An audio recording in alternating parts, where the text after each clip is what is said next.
Good evening, everyone, and welcome. We are Random Encounter Productions. I'm Cody Stone. With me tonight, we have. Hey, I'm Cole, and I'm playing Olorun Dawnseeker, the ASMR Paladin Warlock. I'm Megan. I'm playing Soride Landir, the College of Glamour Eladrin Bard.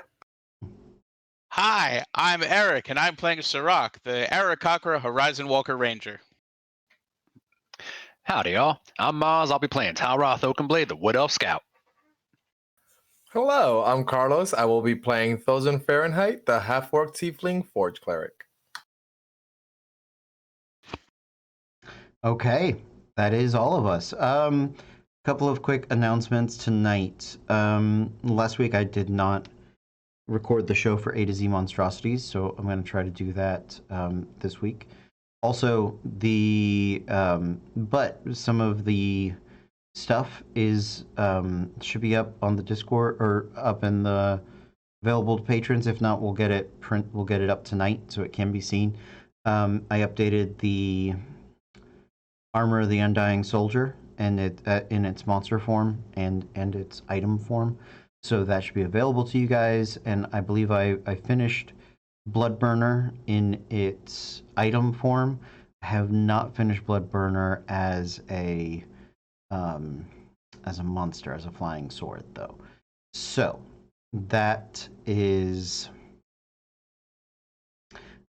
on its way. So I apologize, and I appreciate everyone's patience and forgiveness with me for those things.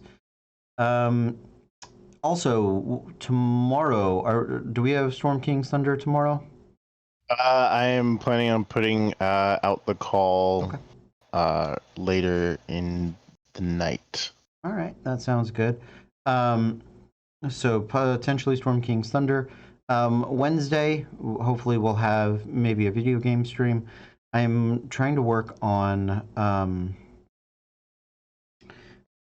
getting some of our RPG shows back. I know we've gotten into video games a little bit recently. That's on me, but overall we should be getting back into the normal swing of things. Do any of you guys have any announcements you guys would like to make? Carlos, go for it. I was like, Mars has something. Yeah, I'm just gonna do my usual shout out to the Junk Drawer Show. It's the other D&D campaign that I stream with on Tuesday nights. You can check us out on Twitch and YouTube at the Junk Drawer Show. If you guys are checking out Random Encounters tomorrow night, then check us out on YouTube. That's when we usually drop our episodes on Thursdays on YouTube, Tuesdays live. But yeah, things are getting a little heated and storylines are starting to mesh and there's starting to be character dynamics. So it's very, very fun. Nice. That's exciting. Yeah, we've been sharing a lot of like character art, and like one of the things that I've been doing is like giving shout outs to different artists because I feel like the arts need to be represented during tough times, and it's something uplifting and positive. And we actually just gave a shout out to our very own Kez last week, I think. So yeah, so check it out. Awesome. Sounds good. All right, guys, let's get into it. Let me see if I can find some music for us to play. Let's dungeon some dragons!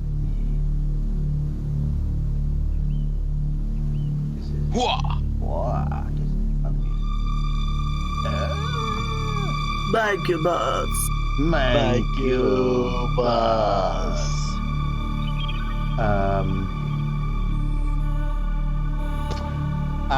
I think I remember why I can't do it this way with you guys. That's right.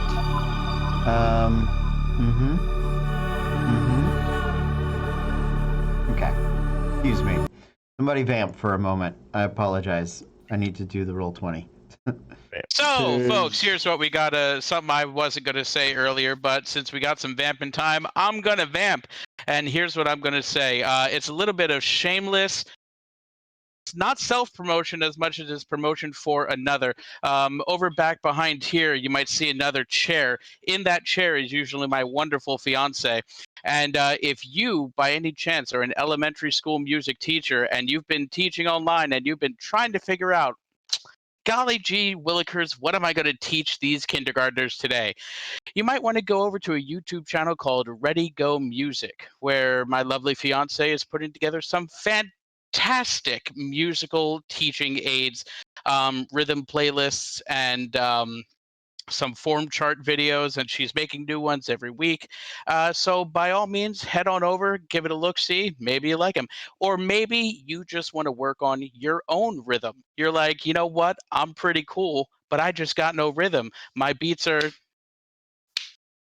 just off. You know, she can help with that. It's very well put together, and she uses modern music and her own music, and she animates the whole things herself. So definitely go over and take a look on it.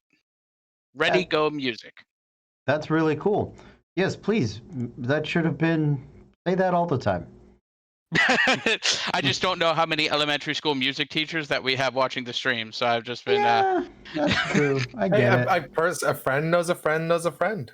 Indeed. Okay. Well, is this working? Nope. Did it work last time? Nope. Does it matter? Nope. Am I just gonna put something on? Yep. Ooh. There we go. All right. What is this? Stop it. Why are you mad at me? Don't be mad at me. All right, there we go. So, our adventure takes place in the land of Lickdropt. Our heroes are members of the Magnus Exploratorium. On their way to the Forge, they've stopped in 4 Point Farms, the breadbasket of this emerging continent. And as such, they have discovered that beneath 4 Point Farms lays a secret laboratory left behind by an ancient, now absent god known as Quill. And so, last week, they defeated a bunch of Kruthix. They realized that the Biomancers of the Oobididoo had made their own Kruthic overlord and had attempted to implant it. Our heroes bashed it, and now they are poised to attempt to negotiate with the Biomancers. So, let's see. 3 of you were here last week. Right? Or 4? 4. My apologies, Sirach. 4 of you were here last week. So, you guys have the choice. Do you want to return to the surface as the Kruthics make their hasty retreat? Or do you want to just send a message for Thosin to come down? How far away are we from the Biomancers? Well, you're at the. You're a few hours. Not like you are actually fairly close to their territory, because they had been pushing the Kruthics back, and remember, you had made it to the Hive Lord's chamber of the Kruthics, and so, there is the stone golem that is just sort of marching back, dragging his stone slab with his broken cocoon, Hive Lord cocoon on it. So you guys are a couple of hours, maybe, to like the central chambers, but as far as being like on like maybe 30 minutes, 20 minutes to through the tunnels to the edge of Biomancer territory. How's everyone looking on spells? I have 1 second level and 2 first levels left. But you are a ranger, so how many do you normally have? I mean, I normally have 2 more seconds and 2 more first level spells. Okay, so you're below half. Yeah. Yeah, context is important in this one, I think. I have one more first level left.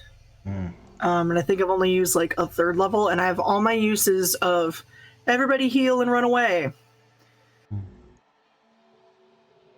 I don't have sending though, so I don't know how we're gonna get a message to Thosin.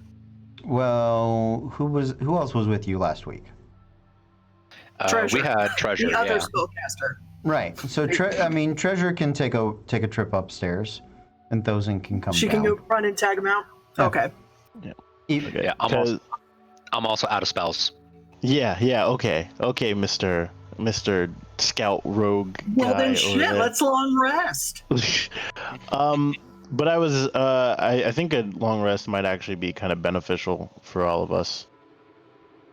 Okay. How are you looking then? Me, health wise, I'm fine, but I'm down to one pack magic spell slot, and I only have 2 of them. God, if only you'd gone full paladin, you'd be fine. All right, then yeah, let's take a nap because someone wanted a multi-class. Wow! Wow! I mean, Shots fired! Shots fired! You only need a short rest to get your pack magic slot back. Yeah. Wouldn't it take a short rest for like the time for Treasure to run up and tag those and back in, or? Yeah. Guys, you are absolutely welcome to take a long rest. Please don't let me influence your decision. It's really up to you guys. I can make it work either way. I mean, I'm looking great. We can... I should hope so. You weren't here. It's just him and Fable up there. God only knows. Yeah, we can long rest then. Okay. You guys make your way to the surface. You were seeing the remnants of the Kruthix running to the south without their Hive Lord to keep this colony going. It is unlikely that they'll be back anytime soon, perhaps in the future, but collapsing the tunnels is work that can be done to sort of keep things separate. You guys do make it back to the surface. Burns is there with you guys. Your 3 carts. I don't think you brought his cart, if I am correct. Good. Okay. Yeah, so you guys are going over your plans for the day, for the night. Is there anything you would like to do over the rest of the course of the day? Traveling through the tunnels did take you guys the better portion of the day to make it to the Hive Lord's chamber. So that did take, I would say, probably 5 hours.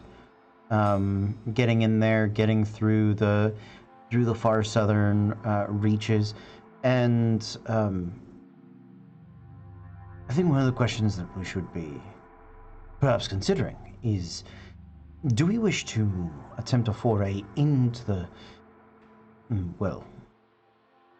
laboratory of Quill from the Kruthix area, or would we be better served by perhaps traveling overland and entering closer to the central chambers? Well, I believe that traveling overland may be faster, but there could be items of interest located underground in the lab on the way over. Absolutely. That's just my... I do feel there's a good probable chance that there are going to be like traps or things in the way if we're coming from where the Kruthix are, because they've been trying to keep those Kruthix out and drive them away for a while. So there's a good chance there are some preparatory forces that we'd have to engage in. Actually, kind of thinking about it, that big old iron golem that was bringing in that false king, whatever he was. Yes, Mark. Yeah, let's go with that. We'll call him Mark. That's what But I meant. that's a good name. It's not a bad name. But yeah, I mean, I was kind of thinking maybe if we follow that iron golem back down that way, I mean, if they send him through, there probably won't be that many traps there. And honestly, I think we may be better served making as loud a racket on our way there as we possibly can, so that we know they're coming, so that we don't sneak up on them and they immediately react with, let's shoot magic at these people. Is there anything in particular they are weak against? Death? Well, I know they're very hard to kill. Clever Stitch's experience being my reference point. Or at least they could probably take us down with them. I don't know if they have much in the way of weaknesses. Got it. I'm just thinking ahead of time because if we are going to take a long rest, then I can potentially pray for my spells and change them out. I have a few fire things, but DM, remind me if I remember correctly, fire didn't really do much to. Is it the Kruthiks? Is that what they're? Or am I thinking of the wrong thing? So the Kruthiks are out of the question. They were not terribly. They were perfectly normal with fire, as far as you recall. Make me a history check to double check the other things you guys fought. I got a 14. You got a 14? Okay. Let me pull up. Where is it? There it is. Nope, wrong one. Damn you for having two books of the exact same name right next to each other. Unacceptable. So, when you're thinking about the Bronze Scouts and the Iron Cobras, fire worked fine. Yeah, it was mostly non-magical damage that was their hard shells prevented. But Adamantine was able to sort of hold that back. Got it. I'll look around. Is there anybody in particular that does not either have an adamantine weapon or non-magical? Because I mean, it only lasts for an hour, but I am always able to create a weapon and imbue it with magic. Well, Sirach, does your bow have a... Is your bow magical? No, my bow is not magical. I've been on the search for one, but I haven't found one yet. But don't you have magical arrows? I do have magical bolts, but those are a limited supply. Well, this would be beneficial then. It lasts for an hour, so once we get into battle, it only takes me like a bonus action to like just as long as I can just touch your bow right in the middle of a battle or something, I can just imbue the magic and give it a little bit more likelihood to hit and a little bit more oomph to damage that it deals. So say, like if we were to give it a number, like maybe a +1. Like a +1, Like just give it a maybe. plus a little bit, like Just a little oomph. Yeah. All right, Yeah. I'd be okay to that. Right, I'll keep that in mind then when more likely when. If we don't want to. Oh, I'm just thinking when we run into something dangerous. Like, there's not an if. I don't not think that this is something that we are going to be able to avoid.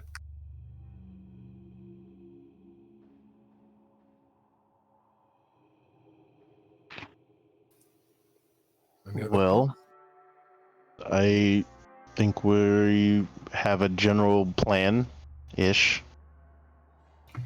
Remind me then, what is the plan? Go in there, make as much noise as possible? Is that Not necessarily go in there, just go in there via the quote-unquote obvious route so that they know we're coming and that there's less chance of catching them by surprise and starting off on the wrong foot, if that makes sense. All right. Does anyone have any jewelry or gems or wine or really good looking cloth on them? Some gems. I got a couple of bloodstones. We have a few things in the bag that I'm going to be taking out. When you're going to someone's house and you're a guest, you should always bring a gift. especially if you're trying to beg those people not to kill you. So, Yeah, I have a bloodstone. How expensive are we looking at it though? Because I have a few Tiger's Eye that each are about 10 gold pieces worth each. I have a gem worth about 50 gold pieces. I think this one's onyx. And then another let's go gem for the that's things that look nice that aren't necessarily like useful, but something that we can shine up real pretty. Because I don't really know what Biomancer's like. I could always try the Tiger's Eye and then go from there. We can always offer more if we need to.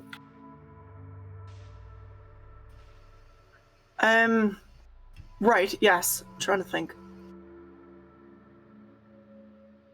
Can I do a check on Quill to see if I know what Quill likes? Yeah, what sort of check would you like? History?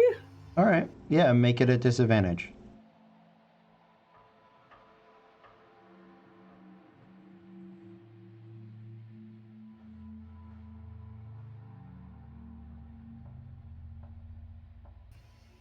$11. You know that, so you don't know anything actually about Quill. There's just not really a reason for you to know anything about him. There aren't necessarily stories or bardic tales or even Feyborn rumors about him. He's a very obscure figure. But you have seen a little bit of the things that he likes. Bloodstones are useful. Actoria stones are the other ones that you have seen them use. And there is sort of a gem ornamentation focus that you've noticed referenced with Burns and the gem in the middle of his forehead, and the gems that are utilized in some of his creations, like the bullet brain crab thing. So gems are good? Gems are a solid place to start. Yeah, absolutely. One thing I was just thinking about that I realized that I can still do, I can still create something as long as it's not worth more than 100 gold pieces and it contains some form of metal. If you want some form of jewelry, we can compile some gold, maybe put a gem and create some piece of jewelry. It takes me an hour and it's a ritual, but it's an option if you're looking specifically for jewelry and not just the gem itself. Well, I think the gems are what they like. So if we just hand them a box full of them, that would be more useful to them. I'm not entirely... Burns, am I on the right page at all? I mean, as far as I can remember, this is... Yes, I think you're heading in the right direction, but again, I have not been here in many ages. So they are... What their culture has become is... Well, should be interesting to find out. I have a question that I don't think I necessarily have the answer to. What are we gonna ask them to do? Like, what's the game? Like, we're going down there to make buddy, but what are we asking them to do to stop attacking? Obviously, with like mind-controlled bullets. But I mean, we gotta figure out why they were doing it in the first place, right? I think that is probably something we will need to discover. You all had mentioned the bullet attacks. We know that the Kruthic attacks was not necessarily them. No. But from what you had described to me, the Bronze Scouts and the Iron Cobras are absolutely from the Biomancers now in control of Quill's laboratory. And I hadn't the opportunity to speak with the people of the fourth point, but perhaps you will have a bit of clue or information that you have overlooked. Would you like to tell me about those days that you had spent with those people, with the the farming implements and the iron scouts and bronze and thrashers and those sorts of things. Yeah, it seems like they were trying to take some of the old farming equipment, or some of the old equipment that was turned into farming equipment, I guess you could say specifically. They were trying to get their hands on it, I think. I know the maintenance of the land has always been a portion of the laboratory's purpose. The laboratory did have a number of subroutines that would aerate and enhance the nutrients that grew within the soils, partly because those same foodstuffs, nutrients, and all of that matter used to be drained down into the lab to provide the biochemical energy necessary for the creation and maintenance of life. So,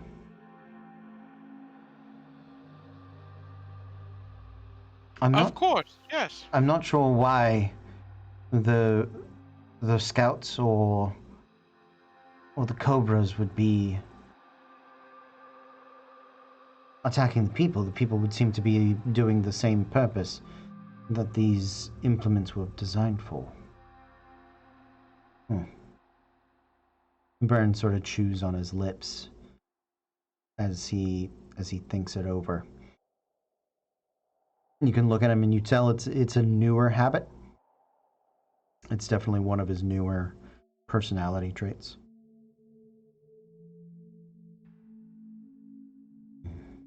Do they eat and drink? The Biomancers. Yeah. I would suppose so. Yes, I would anticipate. Yes. The bullets were attacking. Who were the bullets attacking? Children. Or small things. And because, yes, they were small. Chitlins. Children and halflings and the sort.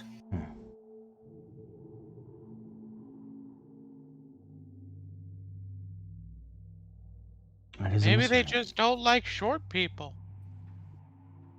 Well, then Also, you, my friend. maybe I shouldn't go. I was about to say, you, my friend, are about to be in a lot of trouble. Yeah, but I got an extra set of limbs that the rest of them didn't have, so maybe it's, who knows? I'll confuse them.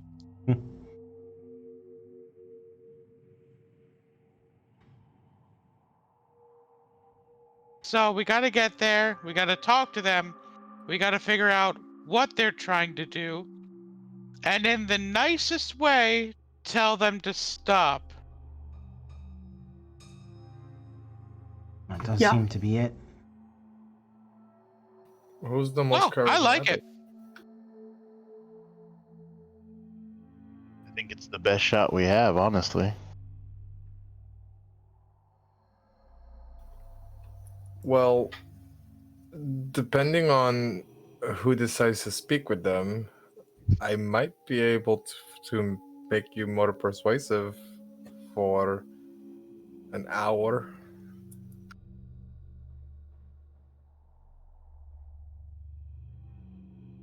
Well, Sounds worthwhile. I think we have something resembling a plan. Yes. All right. So, I guess we take a rest and see what happens. All right. Rest for the evening, and then we'll venture into the tunnels, same way you all entered yesterday or today.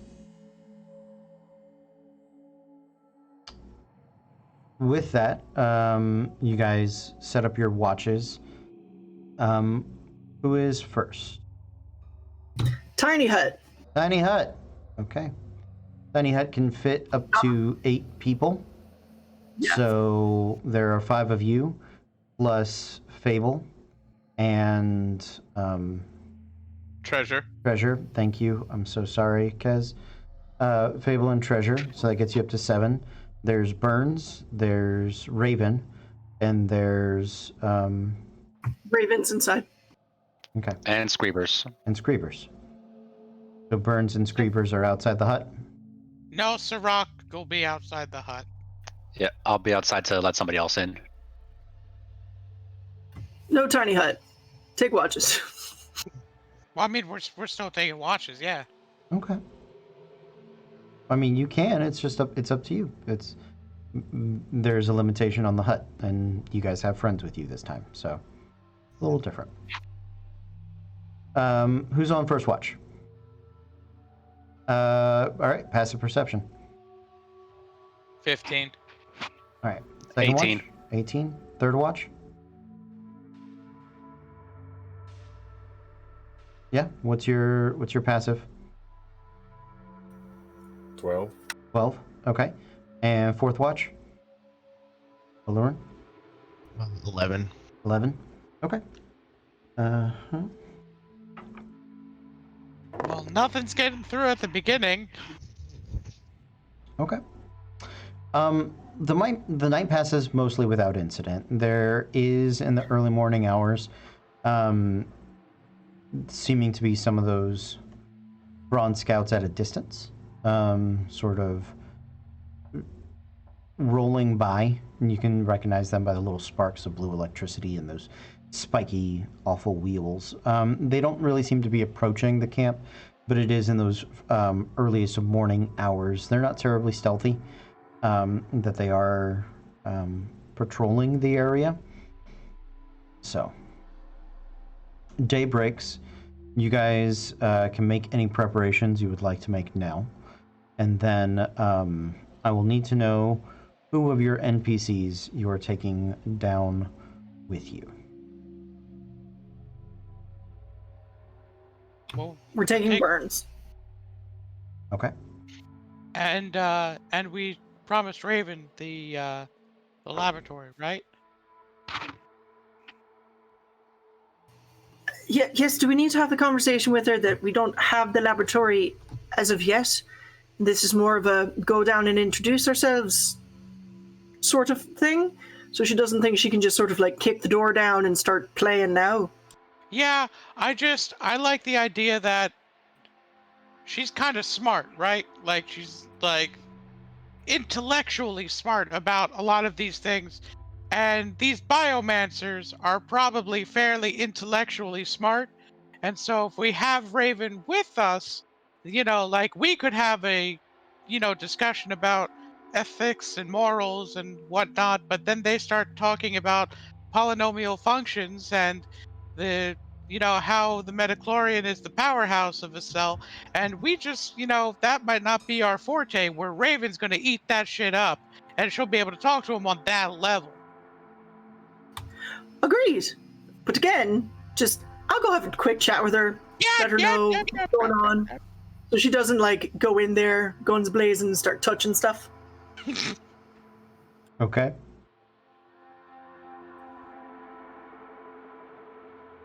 What So would you that'll be like? my prep. I'm gonna talk to Raven.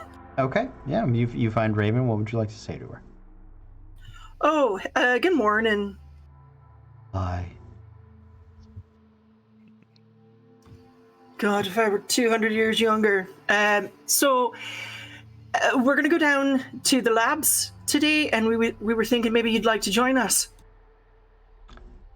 I mean, that's why I'm here. Why are any of us here? I would just like to say, though, that part of our going down today is sort of like an exploratory, introductory mission, where we're asking them permission to use their things. We don't have that yet. So, We would very much like for you to come down because this does seem like the sort of thing you know a lot about and are interested in. Just wanted to let you know that we don't really have access to the equipment yet.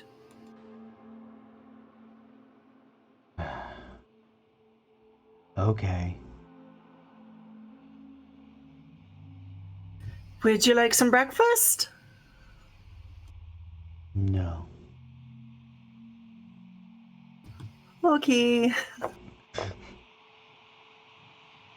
Raven starts gathering up her things, and yeah, she seems to be on board, as on board as you can perhaps expect her to be. Is there anything else you guys would like to do before you begin this venture? Can I go ahead and talk to Thozen real quick? Mm-hmm. Thozen, I had a question for you, if that's all right. Of course. So, my my dad, he taught me kind of how the spells for those of faith kind of go. So I was wondering if you, I've been having some trouble lately trying to make sure that it all kind of works out and me getting the right spells ready. Would you mind like helping me a little bit in this regard? Okay. How can I assist? Like the whole, it seems like I can only get like the same, like, I don't know, like 4 spells usually. For some of them it just, they don't seem to come as easily as some of the other ones. I was just wondering, like, how do you usually go about your petitions to Branos, right?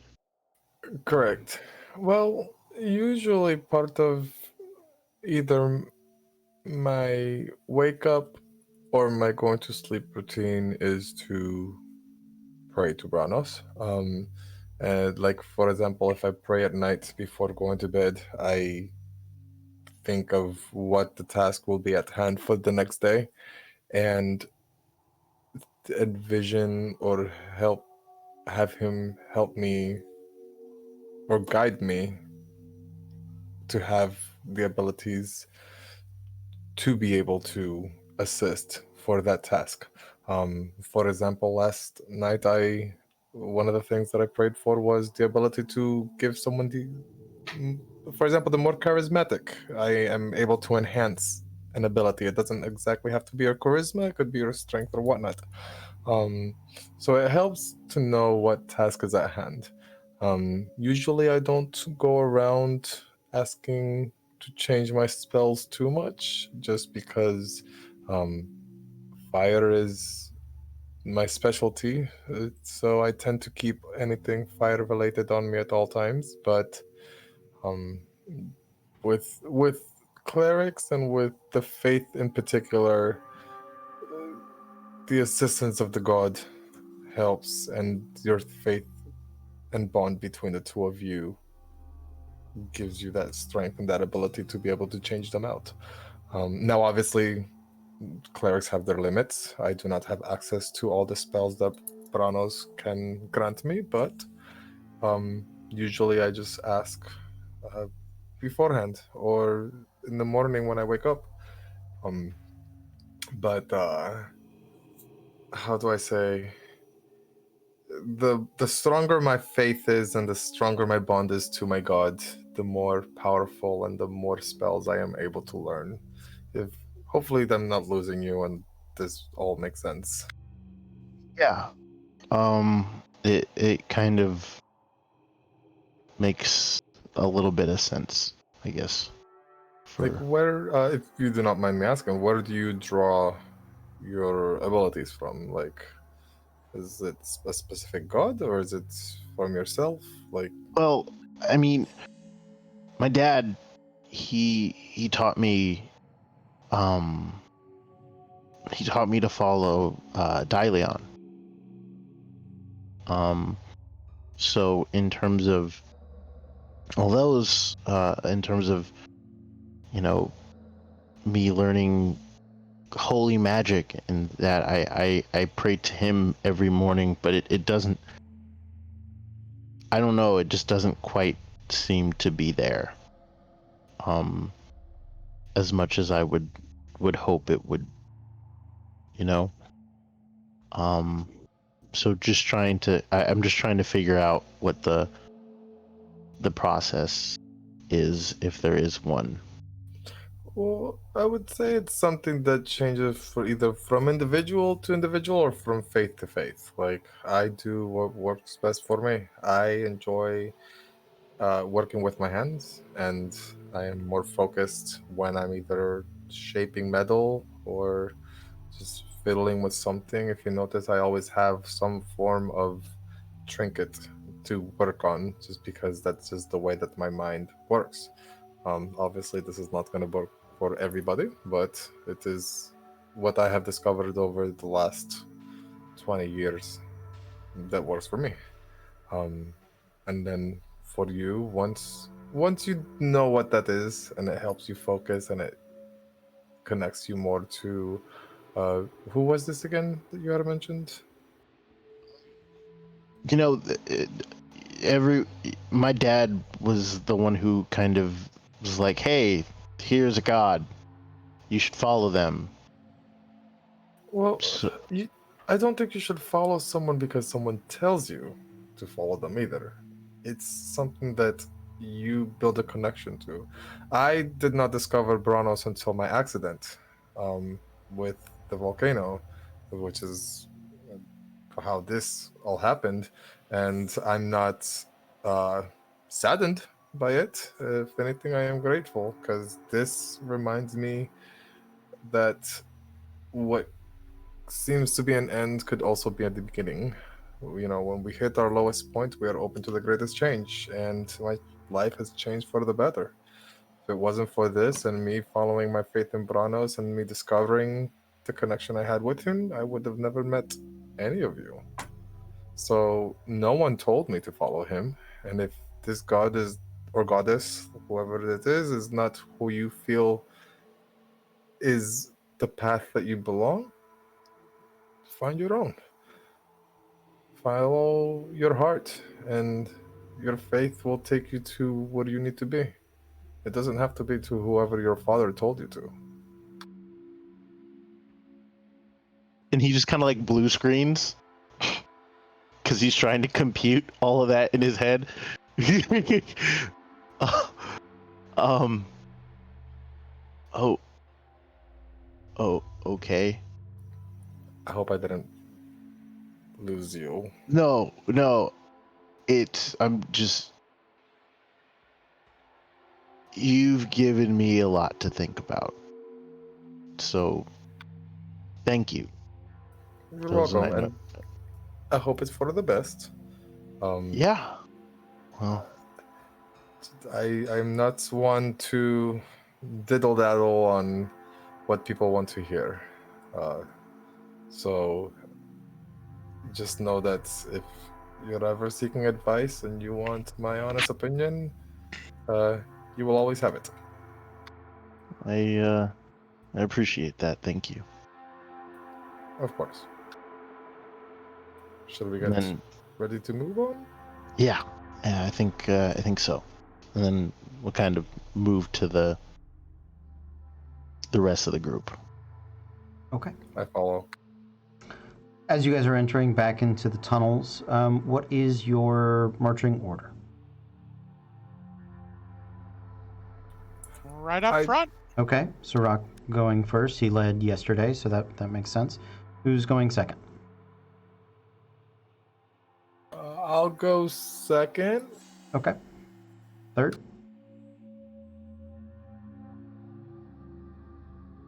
Me.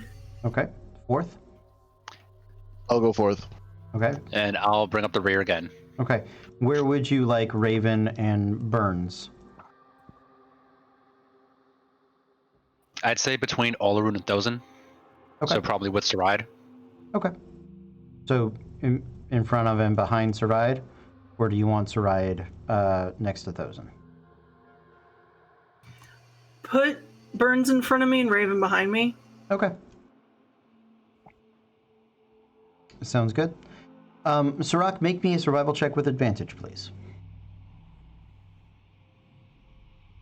All right, rolled a 13 and a 12. Survival is +5, so that'll be an 18. Okay. So some of these tunnels have collapsed since you were in here yesterday. You recognize most of the direction. It's not real hard. You're not in danger of getting lost, and a lot of times you're traveling more to the Biomancer side. Remember, there were a lot of divergences, and you could see and smell the battlefields that had taken place yesterday. You have a choice. You can continue to press in and make it to the main path, or the path that stone golem was taking, or you have found some sort of smaller skirmish entrances into the biolabs area. Which would you prefer to lead people towards?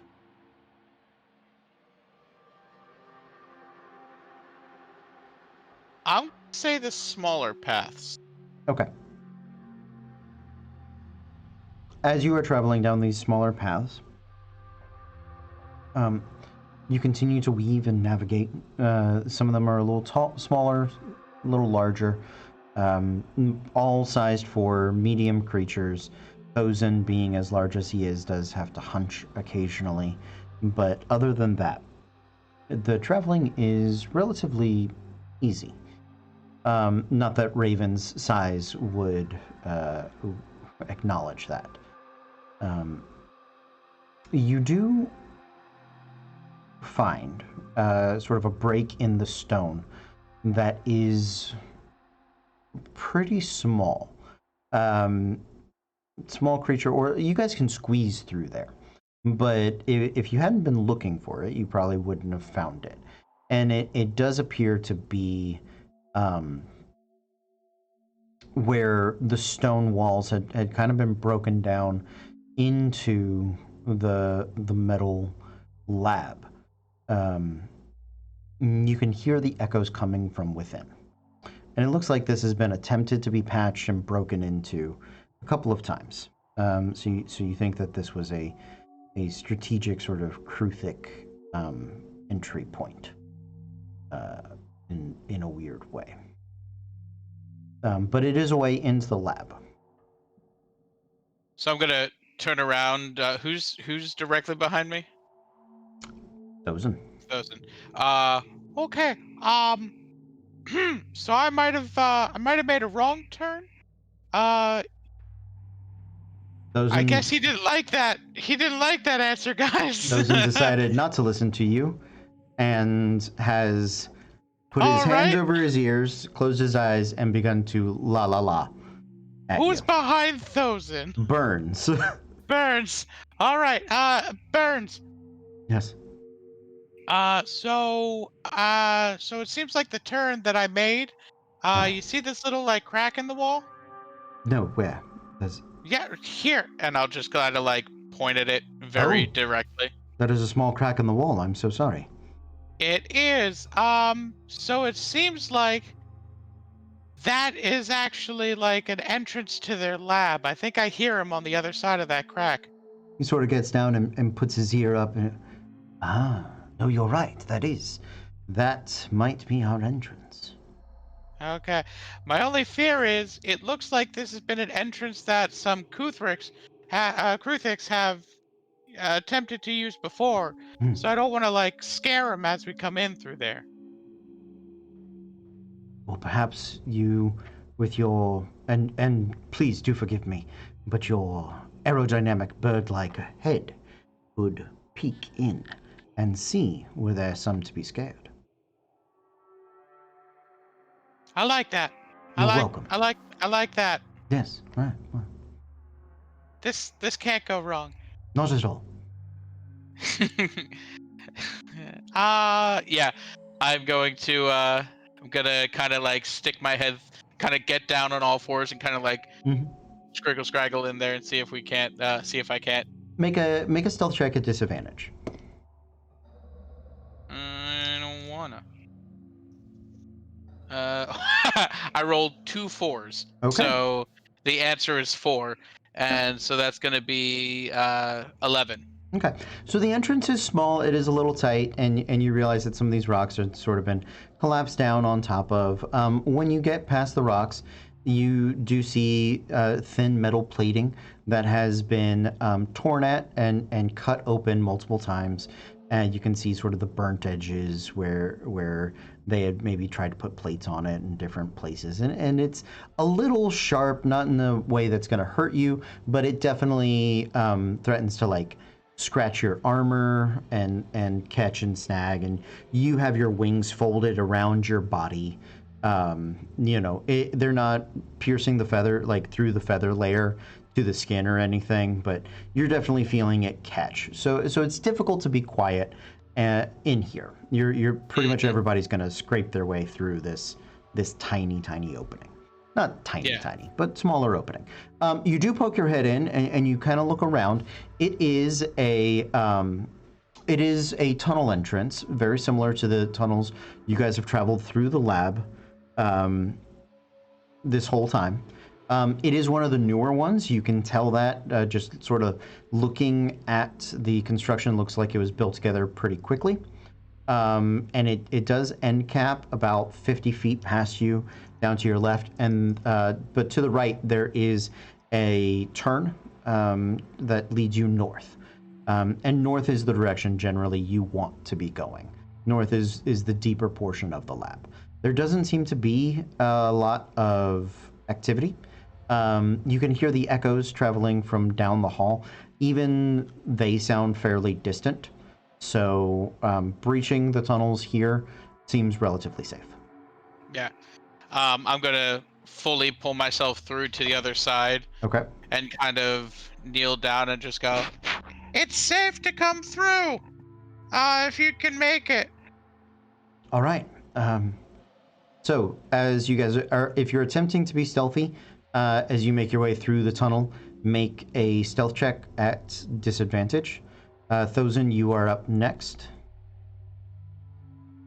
Well, I'm already at disadvantage. Well, there you go. It doesn't get any worse than what you got. this won't stop me because I can't read. 11. Okay. Yeah, not bad. You don't scratch or anything particular. It catches your armor. There's a little bit of a scraping sound, but it's muted, right? It's not any louder than he was speaking, realistically. Burns goes next, and he's essentially talking to himself the whole time. You guys have recognized that his more showman personality, because he is wearing his clothes that you had brought, is definitely more on display. And he spends much of the time sort of cursing in a variety of languages as the metal barbs of this tunnel entrance are catching on his clothes. And he at one point you hear the tearing of his cloak, and he'll by the heavens of the nine hells merciful, what is this? No, that is ermine. That is rare silk. How dare they? All right, hold on. And Sirach and Thozen, you can see him. His body is like half out of the tunnel. His legs are still back behind him, but he has stopped to cast mending on his cloak. And he takes the time to very carefully sort of wiggle it off of there. And he makes his way in. Saride, you're up next.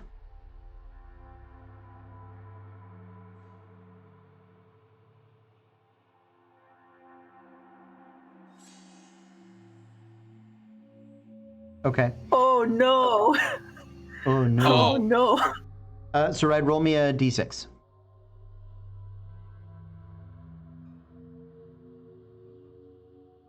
4. Okay. As you are crawling in, you're doing fine. You get most of your torso through there. Apparently, there's this very one really sharp point, and you didn't realize that it was not only caught on the dress, but had been kind of poking you, stabbing you in the thigh. So when you take that final push out, it tears your dress, creating essentially like a big torn like slit in it, and it cuts your leg. I look like a bloody slut now. Ugh. Yeah, now. Whoa, I'm Birdfuck, calm down. And that's what Sarai And that's yells what's wrong good. in yeah. Sylvan or That's her natural one is not her yelping in pain. It is her getting into the tunnel, realizing that her dress is cut, and then cursing very loudly. Hey, Yep. Olaroon. I thought we were supposed to be sneaking in. I was trying.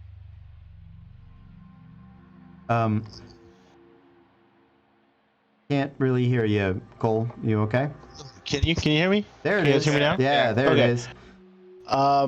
So yeah. Oh well. You know what? I mean, there's nothing we can do now. What else is new? So do you need me to make a stealth check as well, or If you are we want to try to just- be stealthy. Is there any point at this moment in time? That's up to you.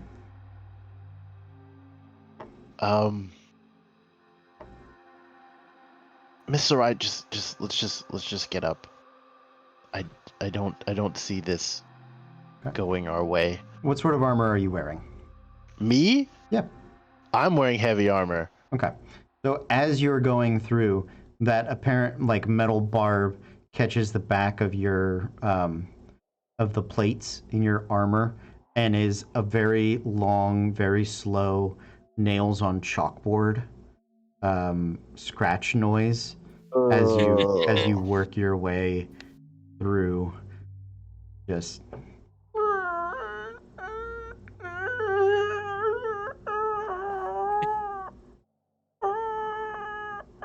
You know what? I'm gonna own this decision. Talroth is just standing at the hole, just. And I'm just gonna walk through like nothing. Like, you know what? I'm well aware of what just happened, and I accept whatever is going to happen now. just before because- you, Raven went through. She too, like stabbed herself on the thing. She rolled a natural 2, so not Yeah. quite the natural 1, but yeah. So last but not least, Talroth, flat roll, I believe.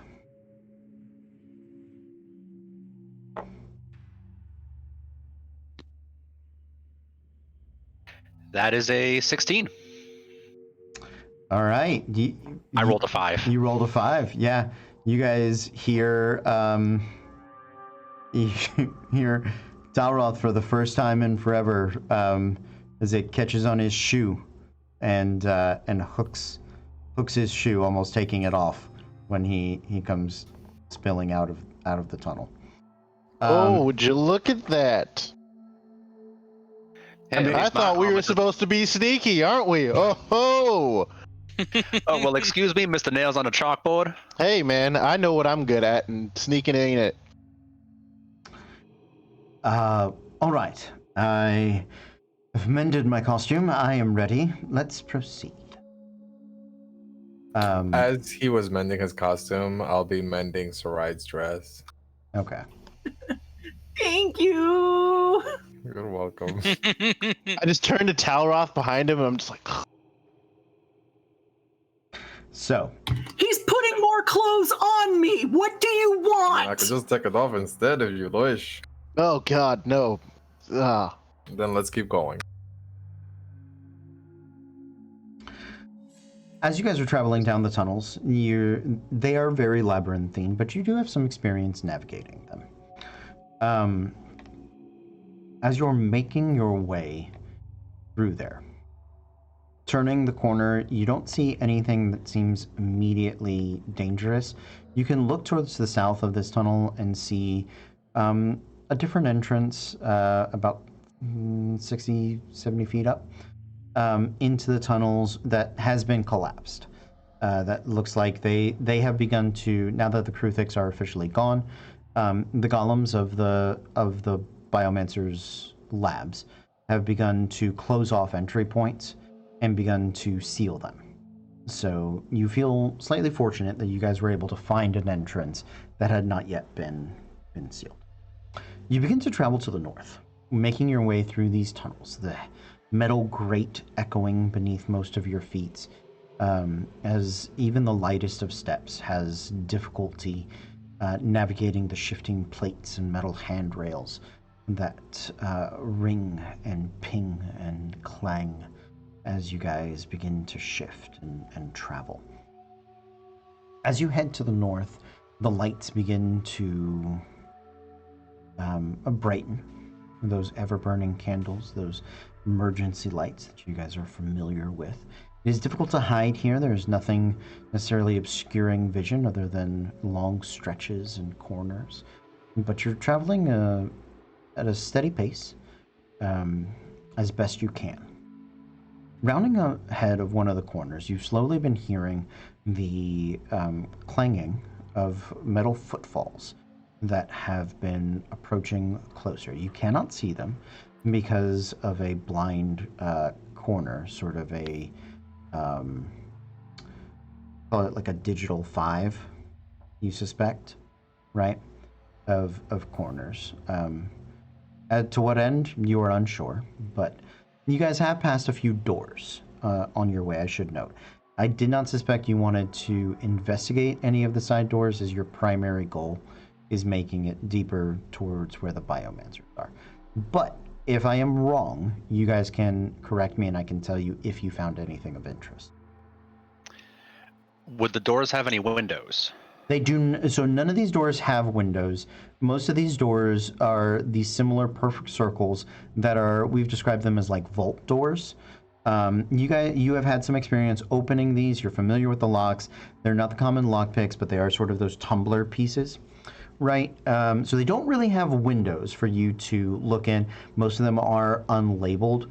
They tend to have like a number on them, which you suspect there is a like a numbering system that most of these golems probably have programmed into them or memorized.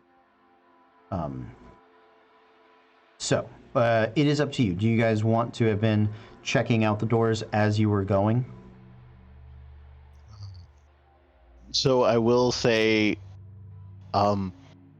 so it has been noted that a general combat tactic is to clear any room that you come across when infiltrating someplace, just in case you don't get backtracked on, or anybody, so nobody comes up behind you.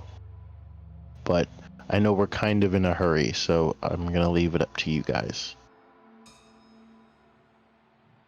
I mean, I'm fine either way. Like, aren't we trying to convince? So if we attack, isn't that a step backwards? Oh, well, no, I'm just talking about if, not necessarily that we attack anything, just so that we can verify that the room is clear and that there are no enemies in it. Whether that be Biomancers, who maybe if we talk to some of them out here, we could deal with this whole thing before we even get deeper into the tunnels. Or, maybe we wind up dealing with a problem before the Biomancers even get to it. I don't know. There's a lot of different opportunities, and if you just let me keep talking, I'm just going to keep making things up that could possibly go right and or wrong. So I hear one vote for check the doors. How do the rest of you feel?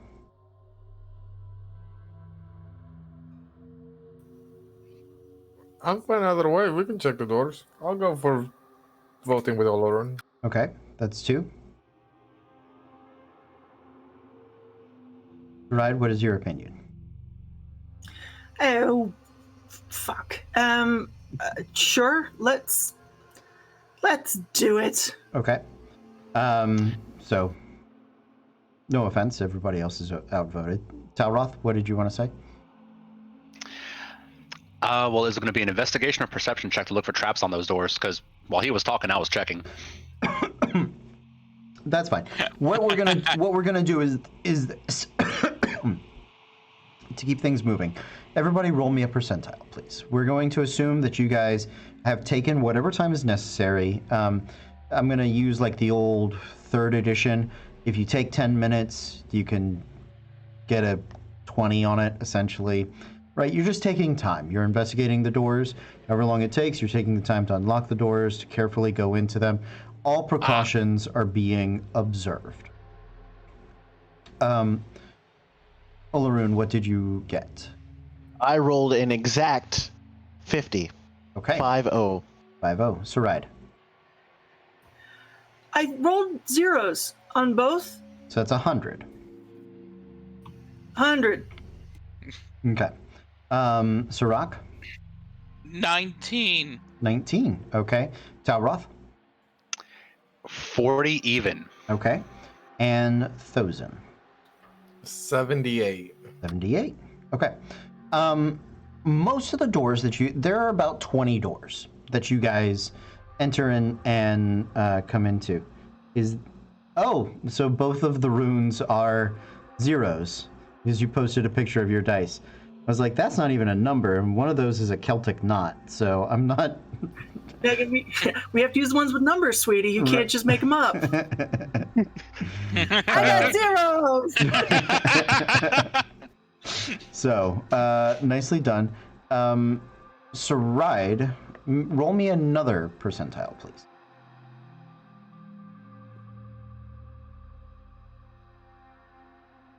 While she's doing that, the other doors that you guys have opened and closed, you find a variety of things. You pass about 20 doors. I'm going to say a number of them have been about, 15 of them probably been emptied out. Although they do leave behind the organizational racks and things that you guys can identify. And some of these rooms if they're not now, they did hold spare parts for their golems, for their golem diggers, and sort of repair stations for those things. Nothing seems Biomancer specific. It all seems relatively golem focused. There were some arms and armor for helmed horrors, racks where like weapons would be held and shields and things like that. There were also, you could tell that there were storage spaces for traps, Talroth, just sort of spike blade traps that they could put under and along the walls of their tunnels, so Kruthiks that were traveling in them could potentially be spiked or slowed as they would travel down. So it's a lot of storage space. It's a lot of repair space. Nothing seems alive or active here. It seems once they've started collapsing tunnels, they've been moving a lot of their energy and efforts back north. Saride, what was your second? 82. 82. Okay. In one of the rooms, however, you guys are going to find behind some remnants of either, I'm going to say, pieces of things that have perhaps come from the surface, and or pieces of things that have been collected down here. I just need you to know for a moment, it sounded like you said the things that came from the surface Endor, and I was like, we're on a forest moon. I have been hiding that reveal for years, guys, and now is the moment that I need to let you know it's a forest moon. No, you guys know that. If this is Endor, then every blade we've come across has to be a sunblade. Yeah, that's true. That's very true. It was also one of those moments that is. I've already described the planet as having multiple climates, so clearly it can't be Endor.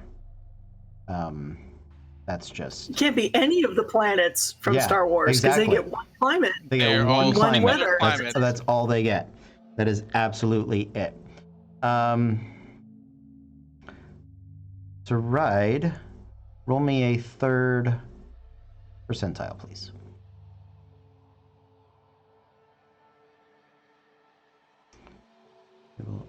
So close. 68. 8. Okay. Uh-huh. Okay. In here, you find a variety of pieces that have been collected, and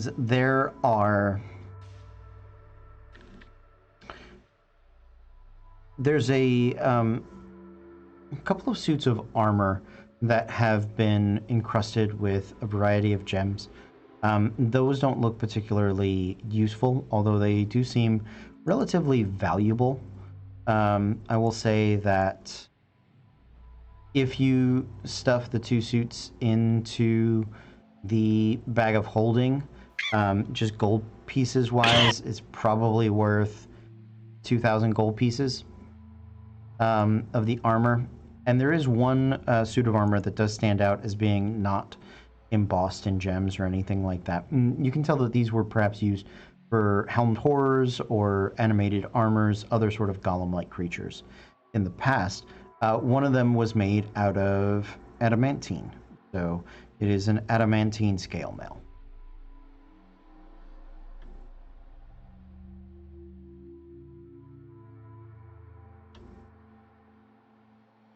So So do we want to grab that? Olaroon, you lift, I'll open the bag. Sirach, help. Yeah, so I'll just start like throwing things. you guys collect it, you put it in the bag of holding to no terrible effect. Now, flashing back forward to you on the blind corners, what would you guys like to do?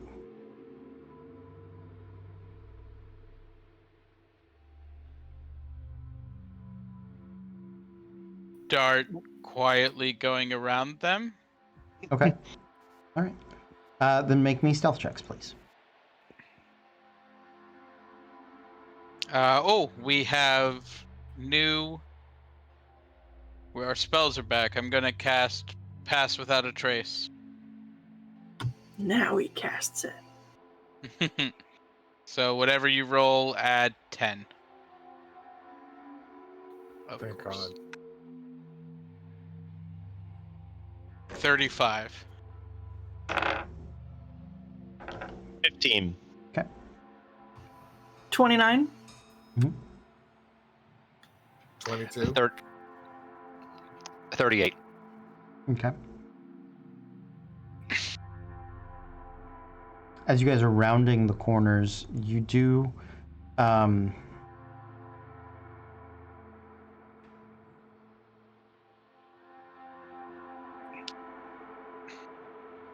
you guys are rounding the corners, you are moving relatively quietly, and any noise that you're making, you're sort of is being covered by the movements of the whatever creatures are around these corners. With your passive perceptions, you can hear it is seemingly 2 metal sets of feet.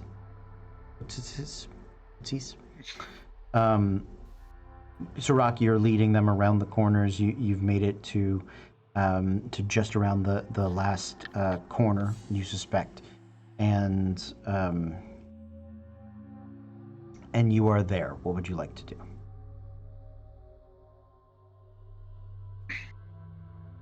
We're coming around the last corner? Or- You're on the blind side of the last corner.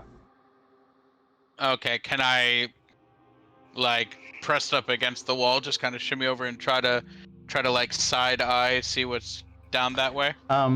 So remember, it is a tunnel, and you are on a walkway in the middle of it. So you can maybe get on the ground and like kind of low scoot to try to see. You can't quite do the wall trick. As much as I love that visual, it is Yeah. tunnel. So you peek around the corner. You do see two helmed horrors that are moving moving stuff out of another of the rooms that you have sort of been emptying as you have gone. Okay, there are two there are two suits of armor just kind of walking around. That's what a helm horror is. Yeah, Yes. You guys had done checks on these previously, so if you, I'll just tell you to save us a little bit of time. Helm horrors are golems. They are suits of armor, animated armor, but they are intelligent by comparison. They are capable of speech and following the intent of commands rather than the literal interpretation of them. Okay. It's the smart golems. That's what's over here. We have the smart ones. Do we just want to tell them we want to take those to their leaders? Yes. All right.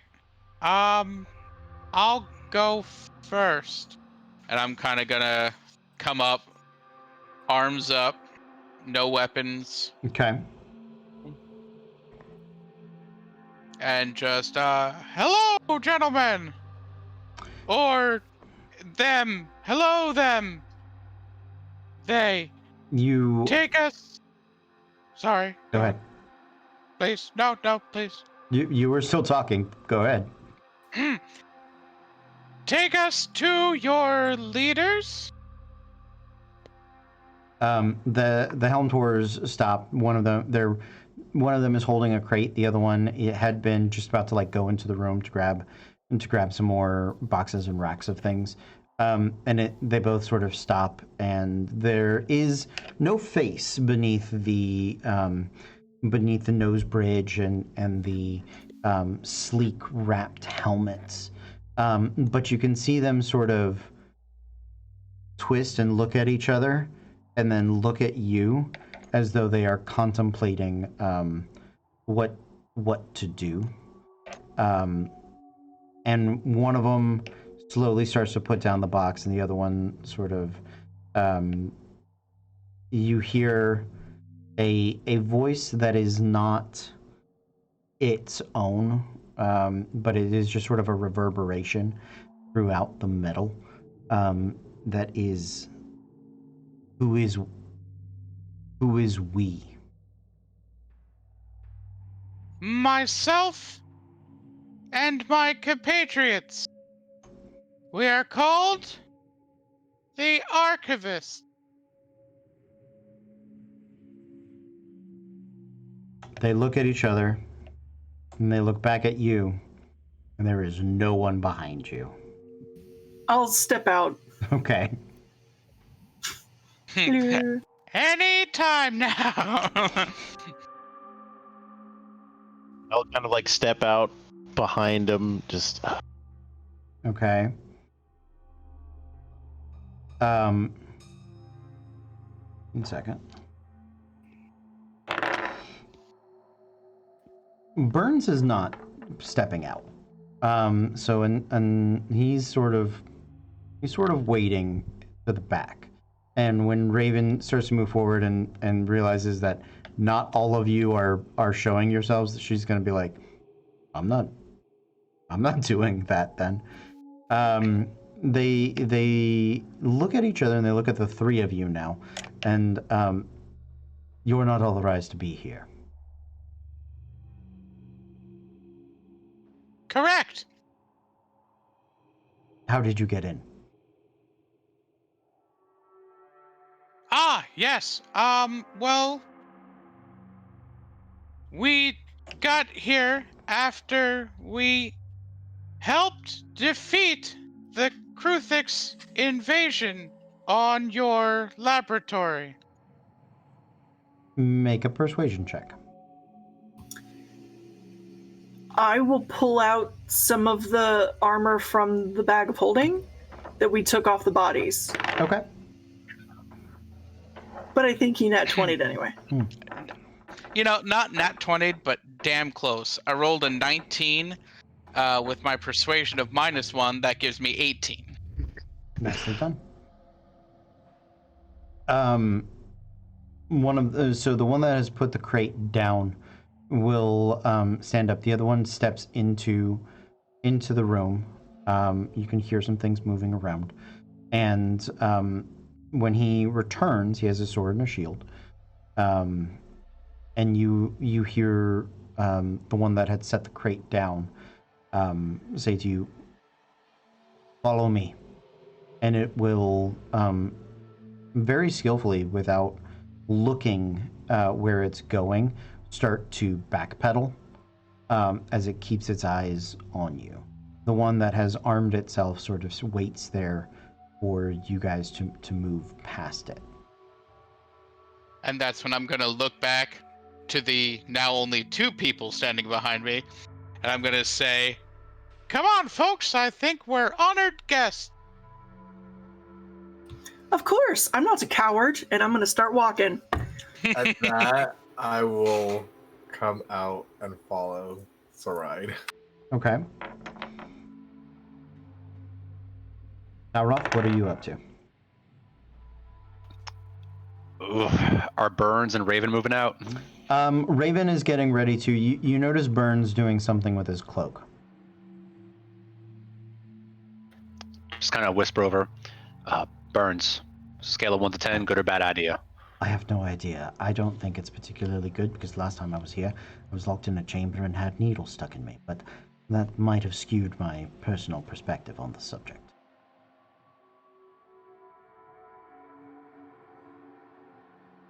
I mean, we're the last 2. I mean, what do you think? Should we just try it on our own, or should we join them? Well, I suppose if we don't join them, they're going to be very suspicious of us, and we will have undermined our entire effort. So, Age before beauty. you notice as he stands up, Talroth, you can see he's cast a version of darkness within his own cloak. And so he is, it's sort of completely blacked out. So he's just this walking, like shadow in the cloak. He is the ghost of Christmas future, for lack of better analogy. And without skeletal bone hands. But he's got his hands wrapped up in his cloak. So he steps around the corner, and keeps his head down, monastery monk style. Yeah, I'll just make sure my hood is up and just walk out with him. Okay. As you guys pass the helmed horror, you can hear, or look back if you want. It sort of walks around the corner to check and see if there are more of you back there. And after a few moments, it does sort of turn back and begin to head behind you. You guys follow these golems, these constructs, for about, let me see, for almost an hour, and they lead you winding through the tunnels, and at different points they sort of stop, and you hear them in a language that I don't think any of you speak. One that is very mechanical in nature. Sounds like the ringing of steel against a forge iron anvil or something along those lines. The twist of gears and the clicking of setups. That they seem to be communicating with the other constructs in the area. There are times where some Bronze Scouts sort of join the entourage, not having to walk on the actual catwalk. You guys are led to what is a slightly larger door than the doors that you have encountered before. They stop at the doors and with a mechanical precision that can only have come pre-programmed. They twist and turn the tumblers of the locks to their appropriate positions and begin to open the doors. Yes. Go ahead. Yeah. Could I have watched what the combination would be? Sure. Make a perception check at disadvantage.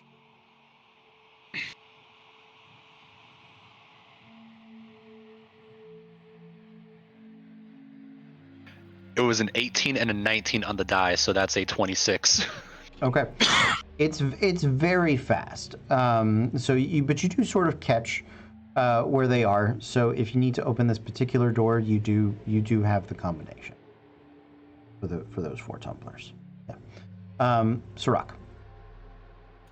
You said that we were traveling for about an hour. They were leading us. Can I tell if they were like trying to confuse us and lead us a little bit like roundabout in circles, or Make an whether insight it check. was? I'll take insight or survival. You can give me either one.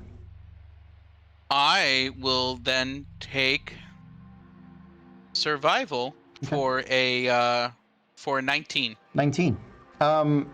You did not double back on any paths. You did not travel in any circles, as best you can tell. You traveled in, while a very circumferous route, perhaps the most direct route available. Cool. Thank you. You did pass a number of doors along the way. You ignored all of them. I would say over the course of an hour, you probably passed 10 or 11 doors. This one does stand out slightly by the size, and once they open it, you begin to, as you step inside, there is a bright blue light that emanates and washes over these constructs, these armored constructs, as they begin to walk into the area. Sirach, since you are the first of the party through the door, you can see that there is your catwalk continues to be a slightly raised platform, and there is a small descending ladder, not small, but 3 steps, very few steps wide. Yeah. Descending ladder to what is a large metal platform with rails, and the platform is about let's say maybe 20 by 20 in size, and there are you'd say about a quarter of it at least is kind of loaded up with crates. And the helmed horror descends the staircase and goes and stands in the far corner of the platform. And underneath, what is emanating the light is these licks and pops, this crackling bit of blue electricity that is beneath the platform.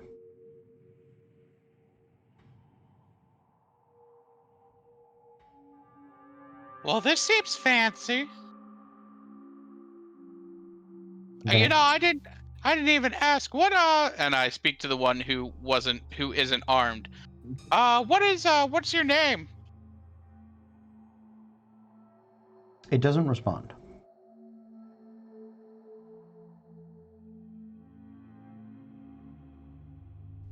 Okay, I one turn of to the Sirach and I'm like, stoic types. do you think we're speaking to like somebody like far away who's like controlling them from here, like someone in a booth somewhere, kind of like, this is my helmed horror that I am piloting in this instance. I have no designation. Verbal communication is a subpar form of information transference. You're right. I've often thought interpretive dance to be the most optimal. Nothing. Then I'll press sending or message into the one that was talking. Mm-hmm. Do you have Who's in charge here? Makes no response.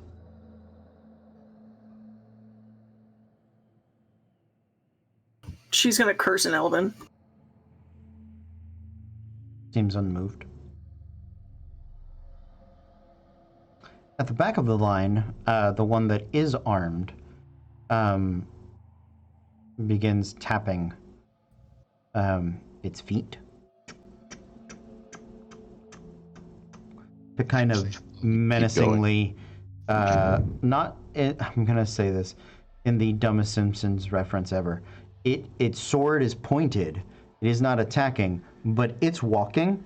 So if you want to be in the way of its sword and get poked by it, that's up to you. But we're walking forward. It seems to be saying. Well, Okay. Everybody else, so you guys are getting on the platform? Mm-hmm. Okay, great. You are all loaded onto the platform. The helm door comes on last, and once the door is closed to the chamber, the blue light begins to really emanate, and you guys kind of have to shield your eyes. In fact, if you don't want to shield your eyes, I need you to make a Constitution saving throw. And what is this from? This is from the blue light of the lightning that is beneath. It's beginning to reflect throughout the chamber. As you guys can hear the crackling and pop, and anybody with hair starts to sort of stand on end. Your feathers, Sirach, are feeling very staticky in general.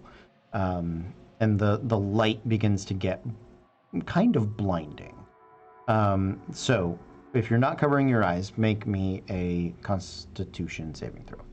I'm 100% covering my eyes. That's a 19 from me. Okay. Thosin, you squint and you kind of do your best.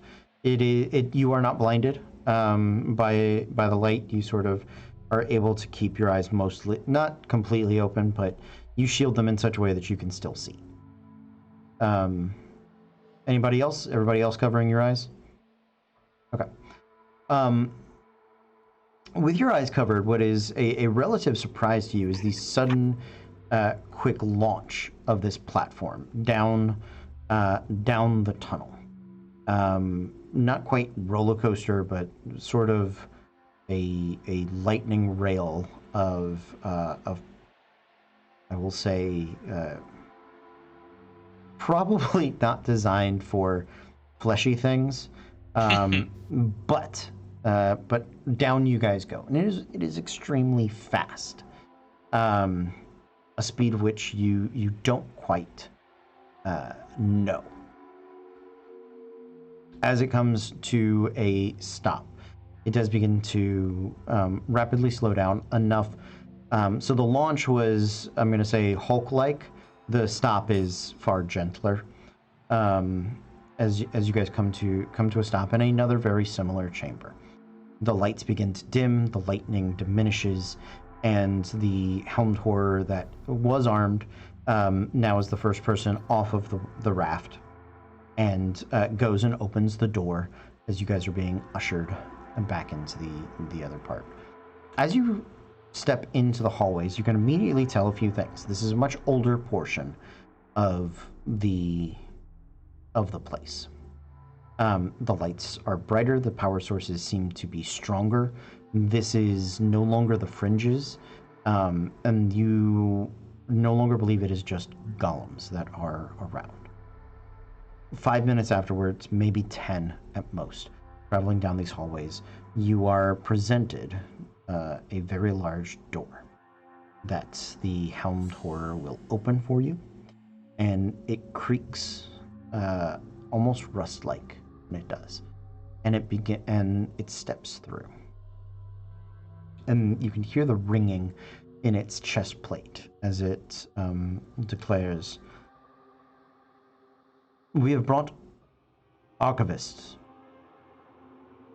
And they sort of step to the side. In this chamber, it is a big chamber. It is circular. Except for at the far end, it does sort of get cut off by another door. But this door is magically inscribed. A wide variety of runes seemingly lock it off. Your platform is no longer the hold catwalk. It is a solid piece. It does not rattle quite as much. It's far more sturdy. What you do notice is that just beyond the edges is a large pool. And you can sort of see it runs beneath your feet.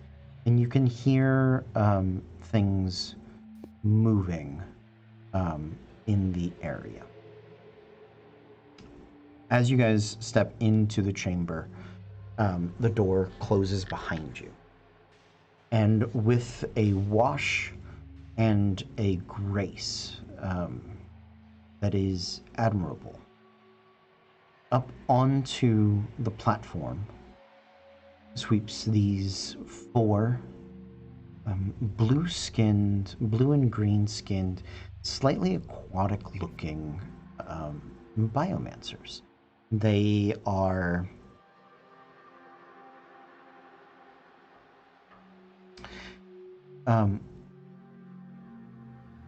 elegant and refined, and yet at the same time they are alien, oddly fish-like in certain instances, and fairly sleek.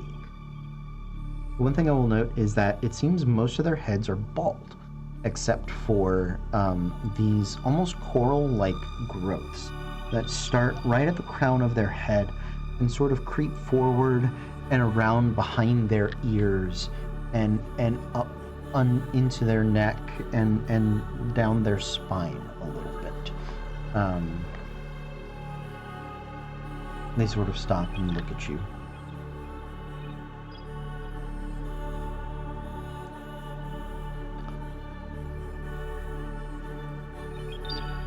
You were here before, I believe.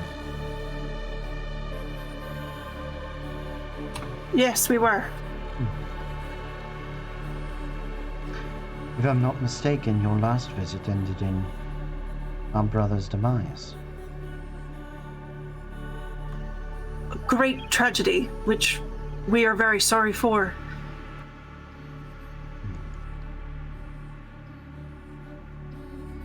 Shit, I forgot. You never apologize. Ah, damn it. D&D means never saying you're sorry, kids. Always remember that.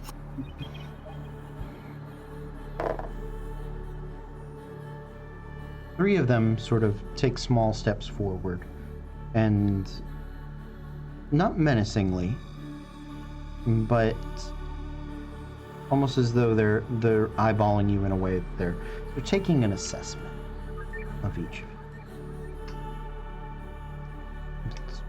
It is bold of you to have returned.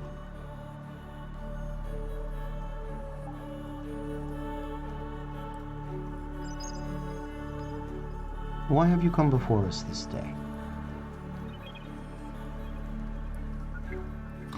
We would know more of you and what your purpose is here.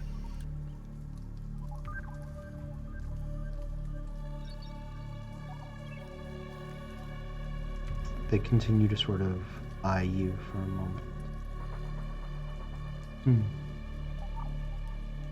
And you can see the eyes of the three of them that are looking over you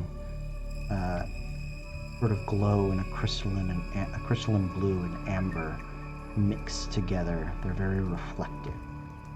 The one that is speaking isn't engaging in their activity. She, however, well, purposes change, it would seem. We were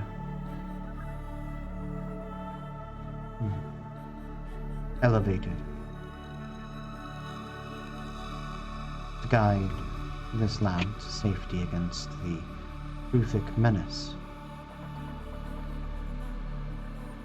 But now we find ourselves at a crossroads of purpose.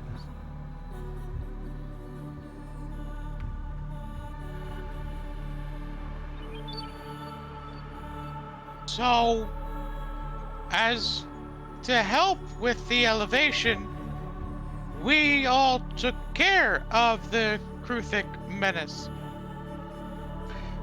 Our Gollum reports something similar, but perhaps a little less generous as to your behavior. Oh, I wasn't in any way meaning to say it was done for you. Just that it was something that we have taken care of. Make me perception checks.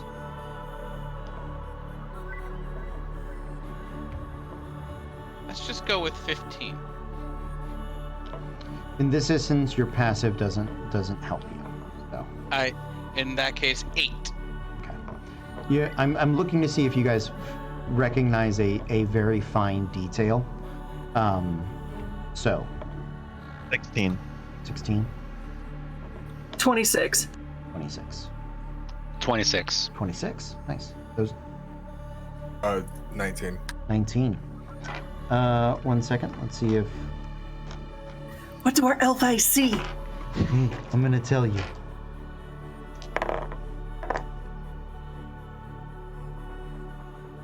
Okay. Thosen, you don't recognize this, unfortunately, but the two elves do. On these 4 biomancers, on their hands, they are webbed. They have sort of their amphibian-like sort of sheen to their skin, a gorgeous kind of blue and green nature, and the light that emanates from the pools beneath sort of all enhances this. And you do notice that they all have 6 fingers on both of their hands. But what is actually the part that Saride and Elroth notice is that there is scarring along the hand where the 6th finger looks to have been either grown recently or added onto. It is not seamless. There's a very fine sort of new flesh kind of thing happening with the 6th finger. You get the feeling they were not born with they were born with 5 and had a 6th added. And the 6 is on the end, right? Like, Yeah, it's after pinky. Yep. gross. Okay. Are all of them the same length, or are they of differing lengths on each of the people? They all seem fairly uniform. Thank you. Not that I notice. You notice their fingers, which you don't notice is the scar. You don't notice that so everybody can see that they have 6 fingers. That part is all of your passives get you that, and all of your checks at least get you that. What is the specialty is that these are not naturally born with or made with from inception fingers. And our goal is to get the biomancers to leave, correct? Well, to leave the surface alone, I would say is Yeah. they can't move their whole lab. That's not going to happen. Yeah. But they had been attacking the surface with bullets and bronze scouts and iron cobras, and you would like that to stop.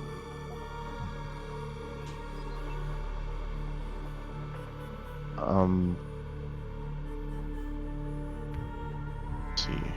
Then I guess I'll just be like, what has been the purpose for your forays onto the surface, or the forays on your behalf to the surface?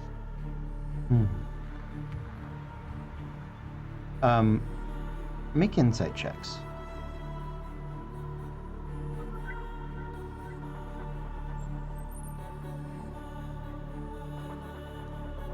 Give me a 16 again. Okay. Can I forgo insight and start humming? Sure. Rock, I saw you shake your head no. Alroth, what'd you get? Dirty 20. Okay. And Thosen? 17. You know, so all of you, except for Sirach and Saride, who's humming, you notice as they're sort of checking you guys out, when he asks about the surface, they very subtly, but enough to show, each of them sort of has a like, I'm gonna think about it moment, and it's almost as though they sort of have like a flashback or a memory or something that kind of hits them, and you watch them kind of shake it off, right? And the one that has been speaking to you is, she leaves her head sort of down for a moment as she rubs the bridge of her nose and spreads her hand out across her temples. The lab required more mentally capable individuals to lead the golems and constructs of this lab. Its steward had been absent for so long. And you can notice that she does cast her gaze towards Burns.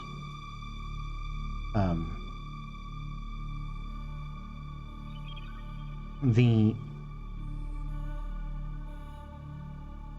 experiments that had been done here for centuries had evolved to a place of extremes. No vessel held both the physical endurance and the mental prowess to accomplish the task, so hybrids were required. Vessels were needed. So these vessels, did you just kind of pick them up wherever you found them and then just brought them back? One could say that, yes. As always, the surface provides. Okay. So,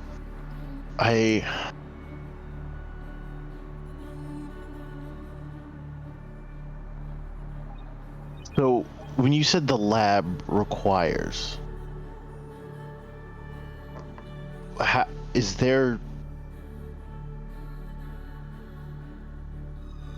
it like a power source, or is it like a type of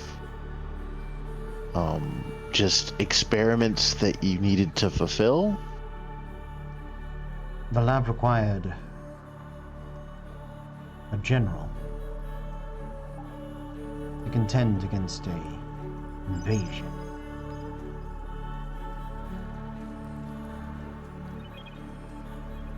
The invasion of the Kruthiks? Yes.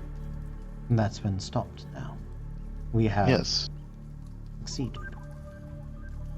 Yes, you can definitely say you have succeeded in that aspect. So I guess my only question going forward is, the forays onto the surface, would they continue with the absence of the Kruthiks? You guys watch as they sort of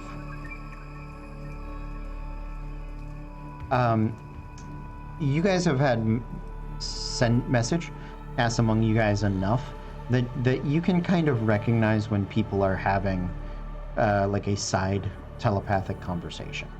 I'm gonna say your insight checks were also good enough to recognize that these four people are in communication with each other. They seem to be having a bit of a dispute as to their particular next step. And eventually she'll wave her hand and say, "That is something we are currently exploring.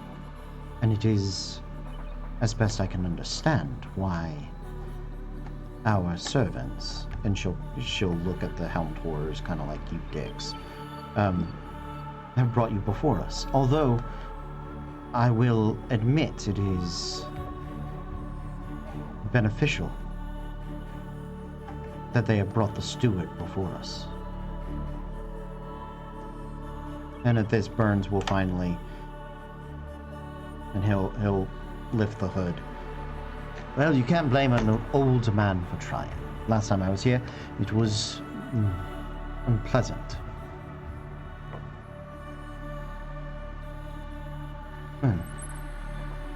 Last time you were here, you were providing vital ingredients. So, there is a debate. The steward's here. Steward's back. So we could all just go back to sleep, and everything would be fine. And we'll even let you keep your surface bodies. Those are for you. That's a parting gift. I don't think they want them back on the surface anyway. So, well done. Yeah, right? That's good. Right? No? Anybody? Bueller? Yes. Um, I just kind of stand behind him, just like. They have a telepathic moment, and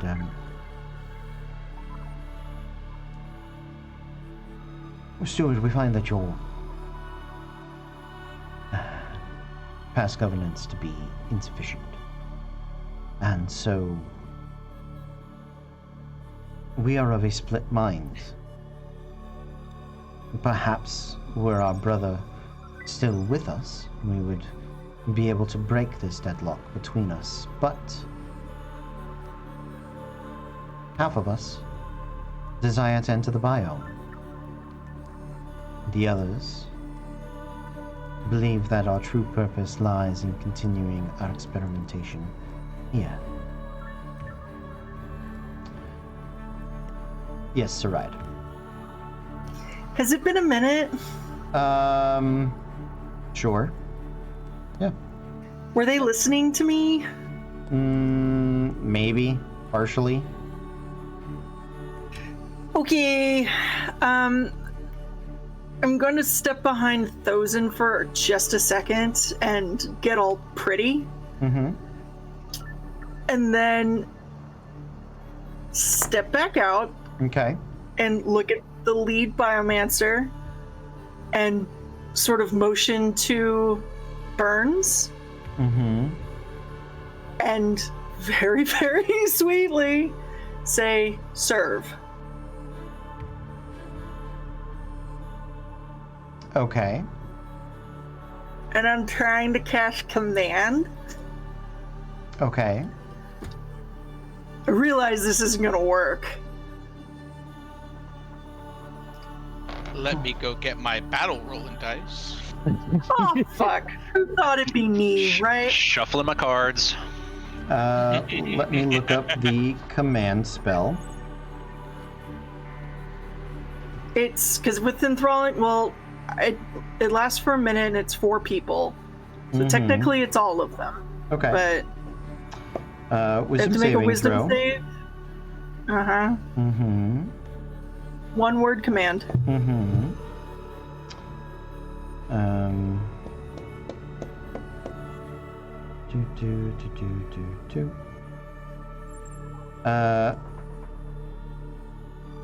Target can't follow the command, the spell ends. Doesn't understand your language, can is directly harmful to it. From typical commands, crouch, drop, flee, grovel, halt.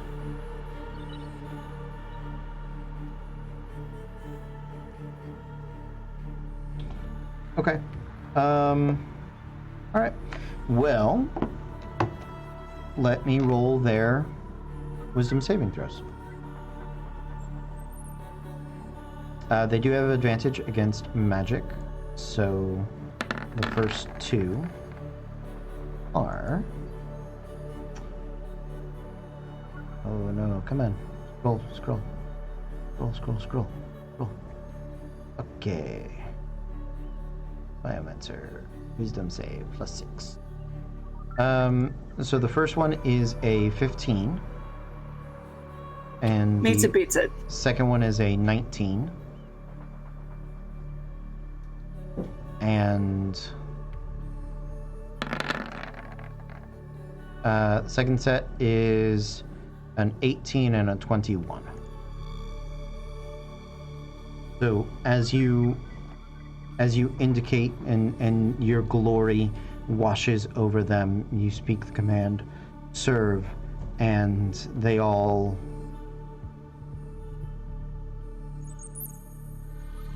and in a unified voice will say, "No, I think we've served long enough." And we're going to take a break. We're going to be back in 5 minutes, and we will see what happens then. Stay with us, and we'll see you guys in just a few. But until then, stay back, everybody. We're Random Encounter Productions. I'm Cody Stone. With me tonight, we have... Hi, I'm Cole. I still have half a steak sandwich in my mouth. I'm sorry, and I'm playing Olorun Dawnseeker, the ASMR Paladin Warlock. Hi, I'm Megan. I'm playing Saride Landir, the Eladrin Glamour Bard.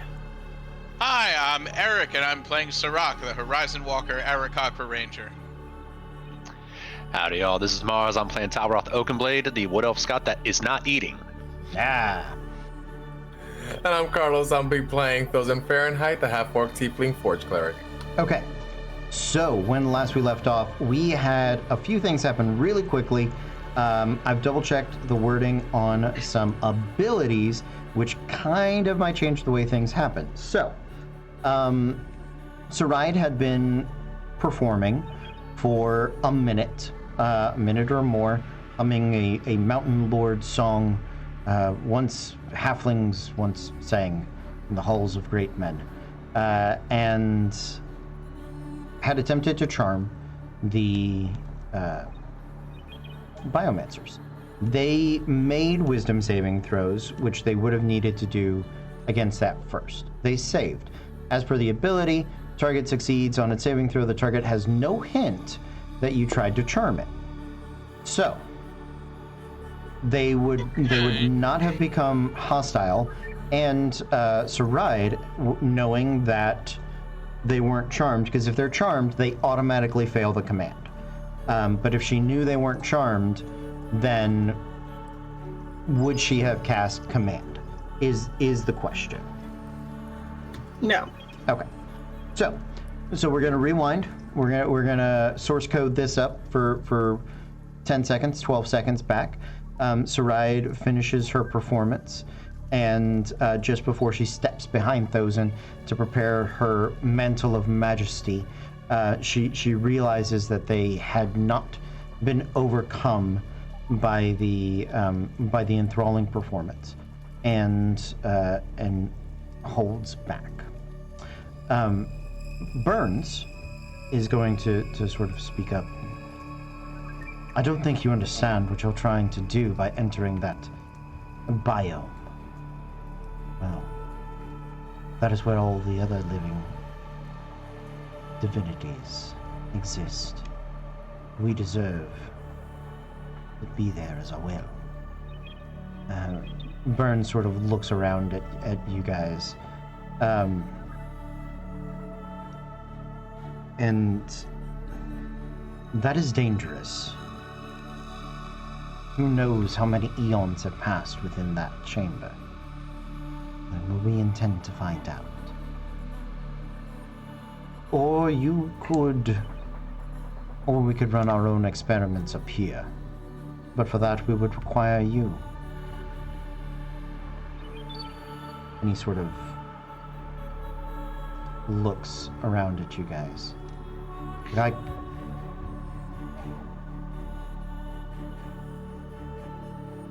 I could open the door. for them. Let them in, but we run the risk of letting something out.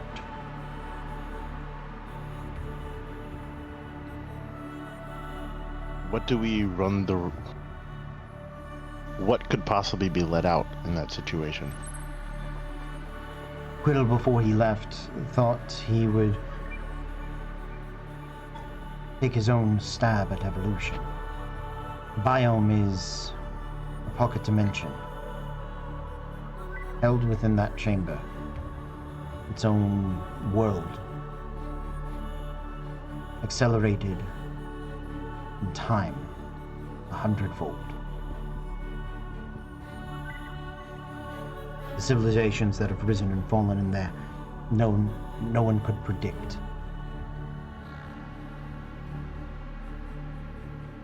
Type of life or death is unknowable. And it may all just be dust. And he'll look at the Biomancers when he says that.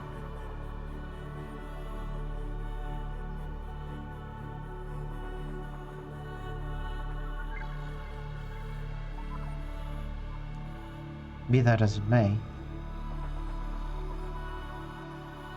you could open the door for us, Steward. So either you do so and allow us in, or you willingly subject yourself back to the test tube, giving us all the material of life that we would require, thus leaving the surface alone.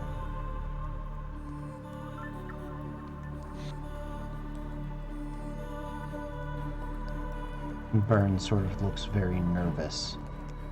He kind of looks around at you guys, sort of expecting you to, like, grab him and jump him. Can I like slowly walk up to Burns? Yeah, but you notice visibly that he kind of tenses as you do. Yeah, I'd take my hands up, put them up, Sure. and I go and I turn to place my left one on his shoulder. Mm-hmm. And I turn and I look to him and I go, Mr. Burns, I know all too well what happens when you feel like your choice is taken away from you. I can only speak for myself, but I would not presume to take that from you. Any choice you make will be made by you, and I will not stand in the way of that. And I remove my hand and I stand back.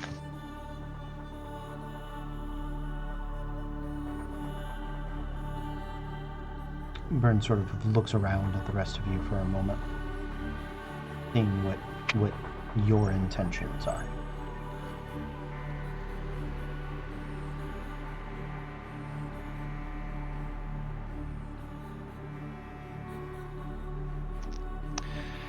I'm still standing near him, Mm-hmm. but just watching everything, just trying to read the room, looking at everything. Definitely hood down, cloak around, and just very slowly getting my hand on a weapon, just in case. Okay. I'm just being ready for whatever happens. Okay. So, my math is a little bad, Mr. Burns. So, time in the biome moves at 100-fold. He kind of gives you the Give me- more or less. It's faster. Okay. Yeah, faster Yeah. time. Yes. These people want to go in the biome. Yes. And our only issue is making sure that nothing comes out of the biome, because once they're in there, they can't come out, right? Right. And you guys, you're good with eternity in that bubble? Two of them seem very excited at the idea. Two of them less excited, but if that's the way it goes, they'll go. If you don't mind my asking, what are you hoping to find in there? Perfection. Can I offer a bit of a counterpoint? Joel? So, two of you seems like you want to stay here, or at least continue doing experiments, and the other two want to go investigate the biome. Am I on some sort of track here? Yeah, they seem to relatively agree. Yeah. Okay. So, how about this? All right. You two continue doing your experiments here, but with significantly less abductions.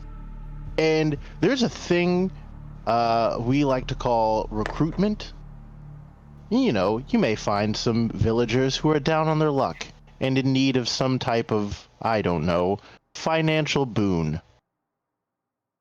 And they may be willing to offer some of their, shall we say, genetic material for these types of experiments, provided they live. And the two of you go into the biome for all of eternity, and we stand guard to ensure that nothing escapes whilst you two enter. Make a persuasion check. Here we go. We're gonna do this as a few, and there's a third part to this. So the first persuasion check is to persuade the two to go into the biome and leave the other two behind. Okay. Okay. So All right. let's see what that check is. 25. Okay. Sounds good. The second check is to persuade the two that want to stay to not do abductions, which they're willing to do with if Burns stays and he's going to live forever. They can just siphon life energy off of him and make weird things if they want. Okay. Are they mentioning that is the Yes. the price? They had mentioned that previously. Okay. Can But I turn to Burns? You have suggested that they seek volunteers, so that is what you're trying to persuade them. Yeah, and I'm trying to kind of like get it to be like maybe Burns can come by every once in a while and offer some, in order just to satisfy their experiment requirements. Okay. Enough, not to the point where he has to live his entire life, trapped. And I want to see if he's amenable to that. That will be our third check. So Okay. let's see if you can convince them to be less abductee. It's really all I'm looking for. Okay. That's a 26. Okay. Sounds good. Last check. Burns. Convince him that he is to come back and do be in experiments and not get trapped and stuck here forever. That is where things get a little iffy, because that's a 14. Okay.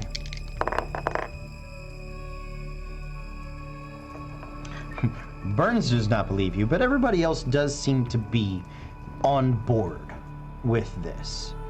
And they seem to kind of have these conversations back and forth. Burns is like, I sincerely do not trust these people. They are absolutely mad. You know that, right? Like they are going to stick me in a tube and with needles and like stabbing, and it's not good.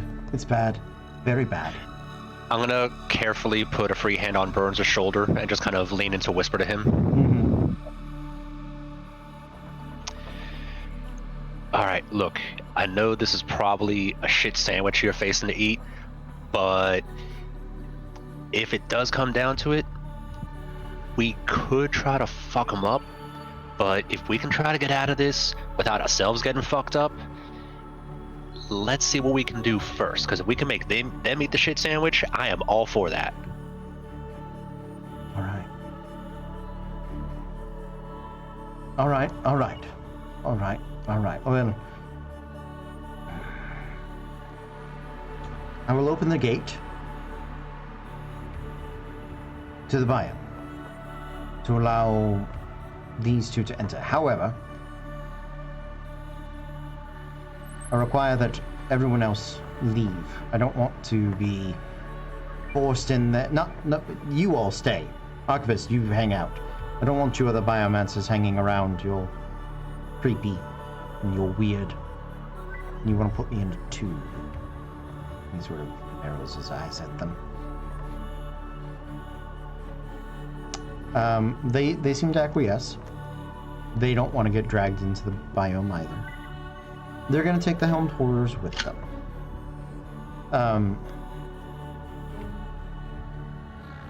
Burns looks at you all to see it, and he's like, you all right, good job, Thosen.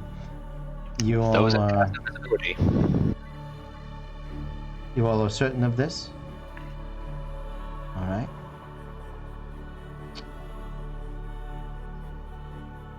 Burns goes over and begins to enter all of the appropriate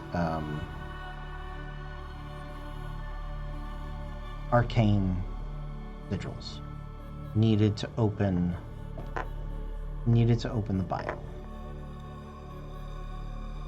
The lights twist and bounce.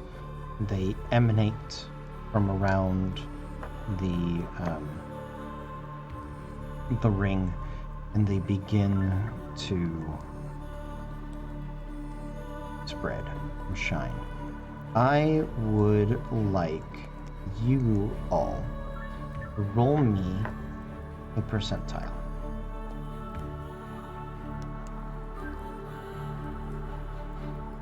$35.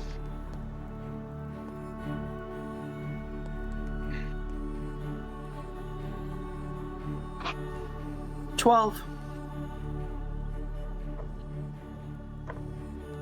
10.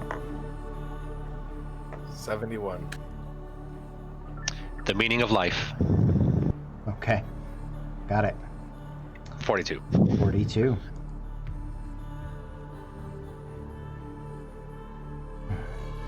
Okay.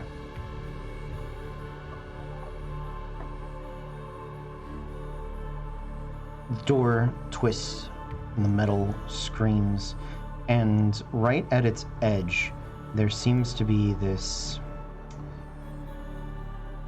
wall of liquid, this water form, this barrier.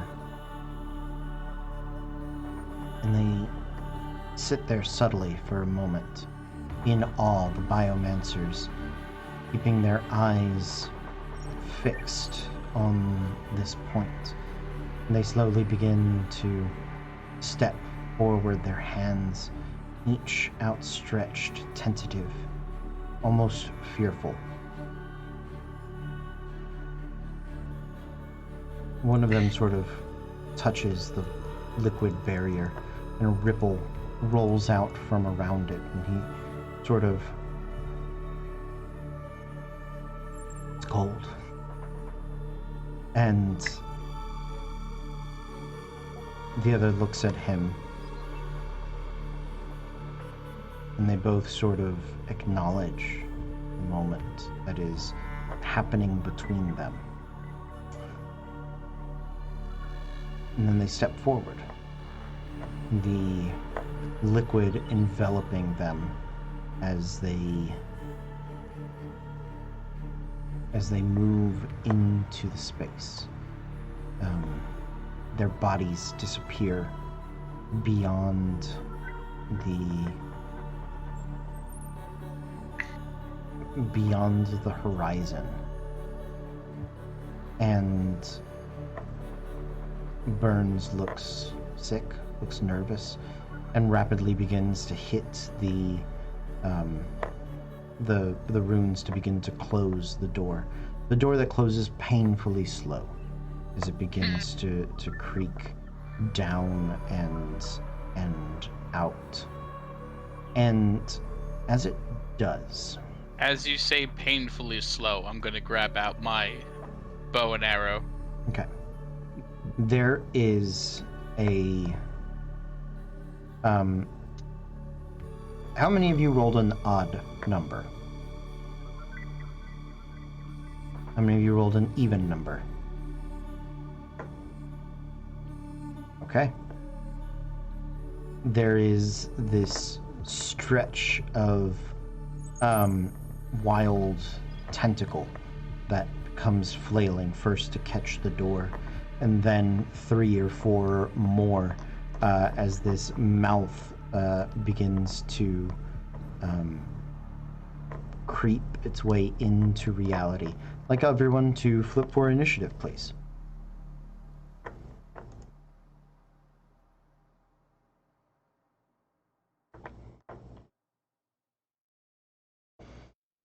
Okay.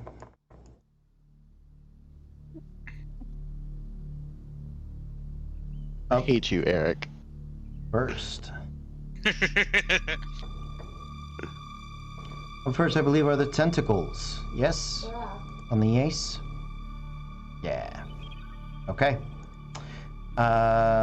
So. They're going to... 3 tentacles come shooting out. They're going to attack Olaroon, Sirach, and Thozen in that order.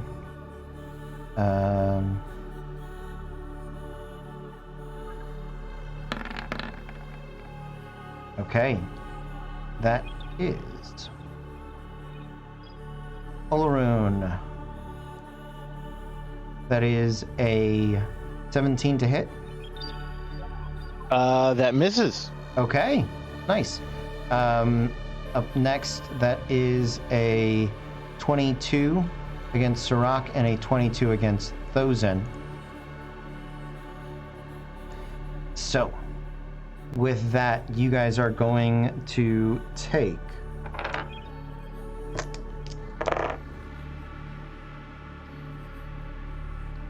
Each of you are going to take 18 points of bludgeoning damage, and you guys are grappled.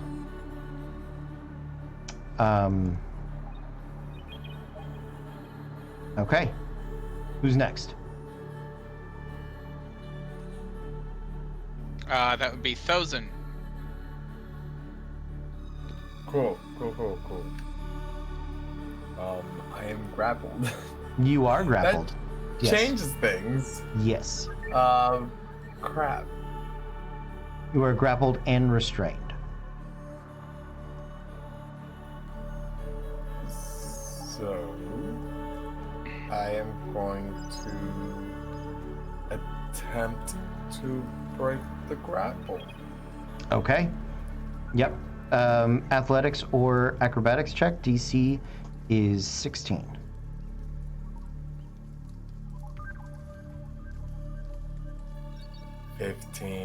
Okay. That was your action. Any bonus actions? Let me look.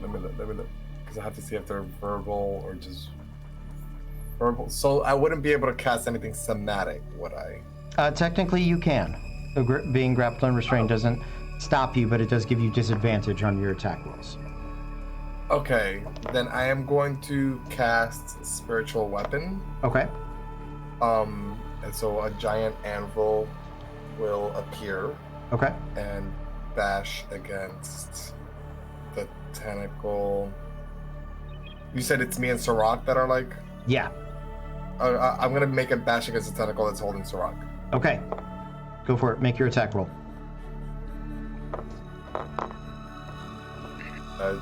23 to hit. Yeah, that's gonna hit. Roll your damage. 9 force damage. 9 points of force damage. Okay. It is going to make a concentration check to try to continue to hold. That's going to succeed against the minimum of 10. All right. After Thozen, who's up next? Sarai is next. All right. Sarai, So what do you got? bonus action, 8 temp points for everybody if you can. Okay. You can use your reaction to move 30 feet. Okay. Everyone except for Burn. Okay. And action, first level magic missile. Okay. Hold for rolls. Sounds good.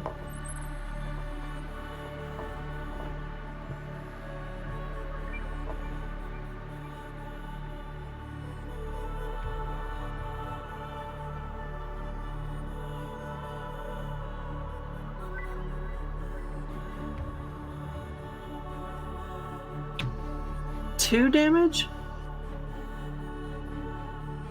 It should be 3d4. See, it just has me roll 1. Oh, it rolls 1. Oh, it has you roll 1 and then multiply it by 3. So it's 6 damage. Because that's Cool. technically the right way for the spell to be cast, but it's the dumb way. Then that. Okay. So it is. That's 1, 2, 3 saves.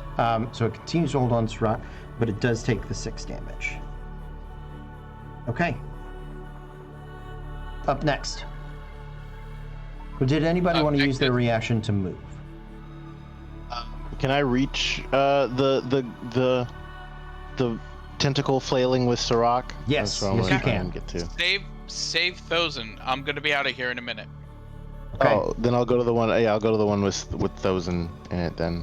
All right, but first we have Talroth. What are you up to?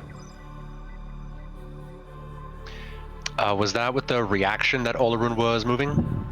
That is a good question. I believe so, yes. Would you like to move with your reaction?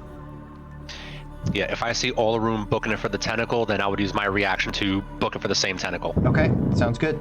You guys get up in the tentacle. Doesn't have a face, so. All right, and yeah, just take a chance on this one. I'm not going to use the double-bladed, but I'm just going to pull out the magic dagger that I have, Okay.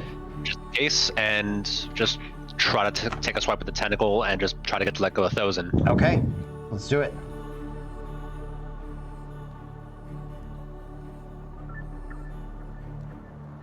That is a 22 to hit. That's gonna hit.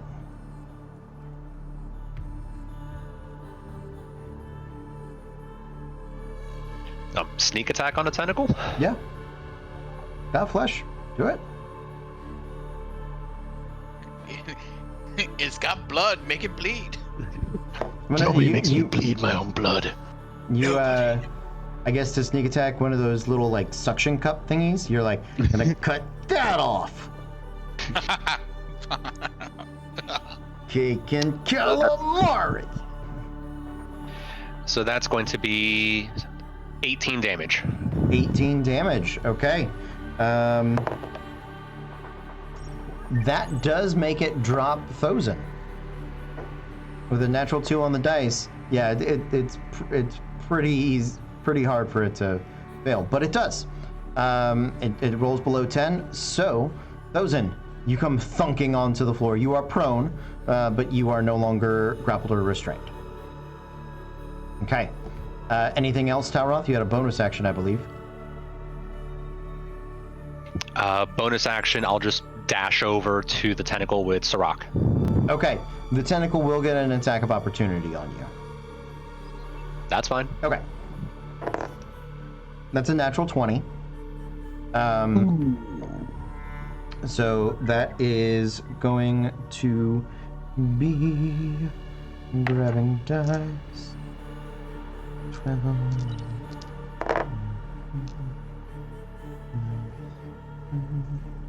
It's going to be 28 points of damage.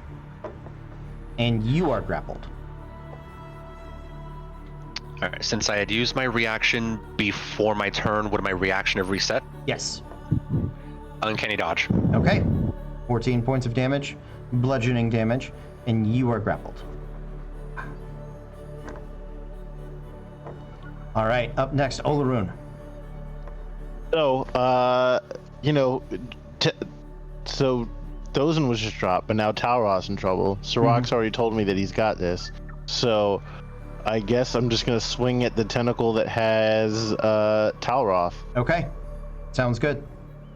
So I'm going to first attack. That's a 23 to hit.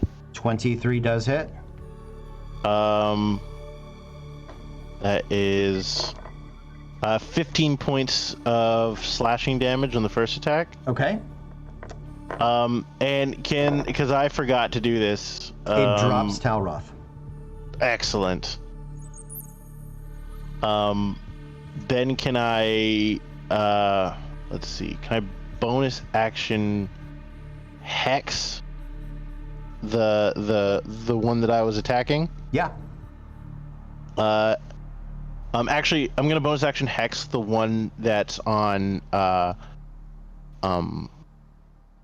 one that's on, Sirach. Okay. And give it disadvantage on strength checks. Okay. So disadvantage on the grapple. Sounds good. And then I'm just gonna attack the other one a second time. Okay. That's a soft 20 to hit. Yeah, that'll hit. And only 9 points of damage this go round. Okay, 9 points of damage. Nicely done.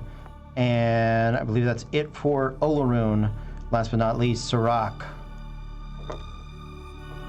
Struggling in this tentacle, you're going to see, if you're looking at him, you're going to see Sirach's eyes go the gray color for which he usually calls upon his force magics.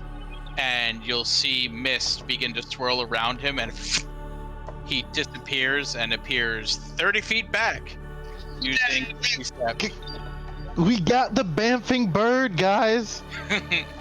And so I'll have Misty Step 30 feet back. Okay. Then I'm gonna take an extra 10 feet back. It's a little hippity hoppity back a little bit because just got the crush by a tentacle.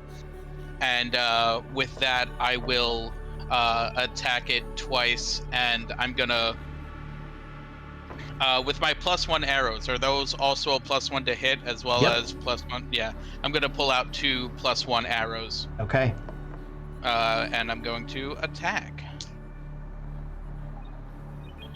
Okay, that's going to be a 13 and a 24. 13 misses, 24 hits. All right. 24 hits, so that's going to be just a D8. 3 + 4 for 7 + 1 because it's +1 for just 8 damage, piercing. Okay, nice. That sounds good. New round. Oh, and sorry, I wanted to specify that was to the one we've been hitting, Got the it. one that had those. Understood. All right. The door continues to descend. It is about halfway. So you guys have, you think, 2 more rounds before the door closes. But one of those tentacles is holding it up. So, up top on the order is Olaroon. Olaroon.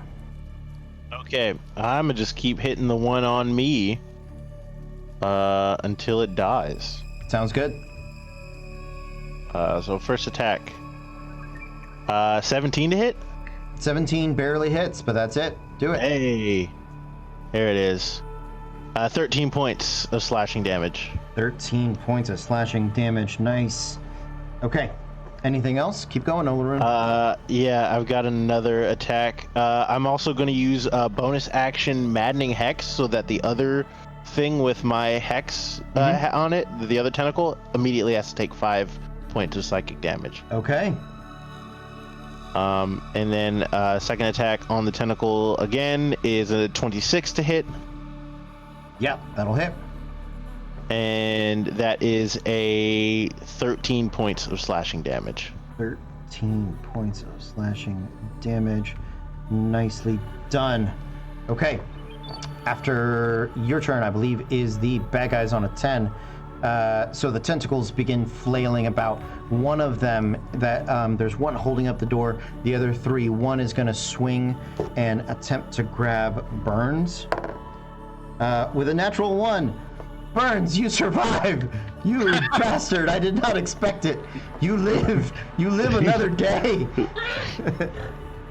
Wait, did you say, so there are 3 attacking and there's 1 that's holding up the door? Yes. Thank you. Yep. And then, so the other 2, Olaroon, you've been hitting at the most, and Talroth, you're closest. So you're closer than Sirach. So 1, 2, each of you. Natural 3 and natural 2. He does have a huge plus though. So 15 and 16. 16 to Olaroon, 15 to Talroth. Okay. Nope, that business. So we've learned Cody requires digital dice to hit anything, but that's good to know. But Keep rolling, ouch, Cody. Keep rolling. That was like a plus 12 to hit, wasn't it? Or Yeah. plus 13. But yeah, it's a plus 13. Yeah.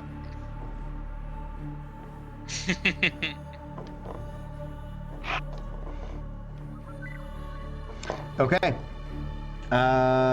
After That means that, he has to roll above a 4 to hit me. yeah. Talroth. Yeah, those were a little too close for comfort. So, yeah, the one that swung at Burns. Okay. That's, well, I'm just trying to imagine positioning right now. So you guys have primarily been hitting 1. Number 2. Yeah. Oh, number 1. Yeah. Because you've all been hitting the one that had grabbed Thozen. Yes. Yeah. The only thing that's hurt the one that originally grabbed Sirach was some psychic damage from maddening hex thingy. So the one that you guys have been hitting is barely holding up. You've almost cut the thing in half. All right, let's do it. Okay. Because there's nobody in melee with Tentacle 2. Tentacle 3 is in melee with Burns. So it's Tentacle 1 that we damn near cut in half so far. Yes. Okay. So I'll just kind of slide myself under the tentacle to kind of position myself and just bring the dagger around and just try to, especially since it's like that Japanese tanto that I bought. Yeah. I'm just gonna try to fillet that piece of calamari. Nice. Okay. That is a 23. That'll hit.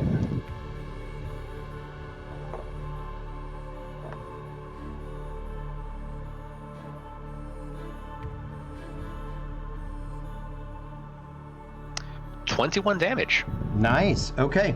With the 21 points of damage, that is more than enough. Oh, actually, I rolled 1 less sneak attack die than I needed to, so 25. 25, even more.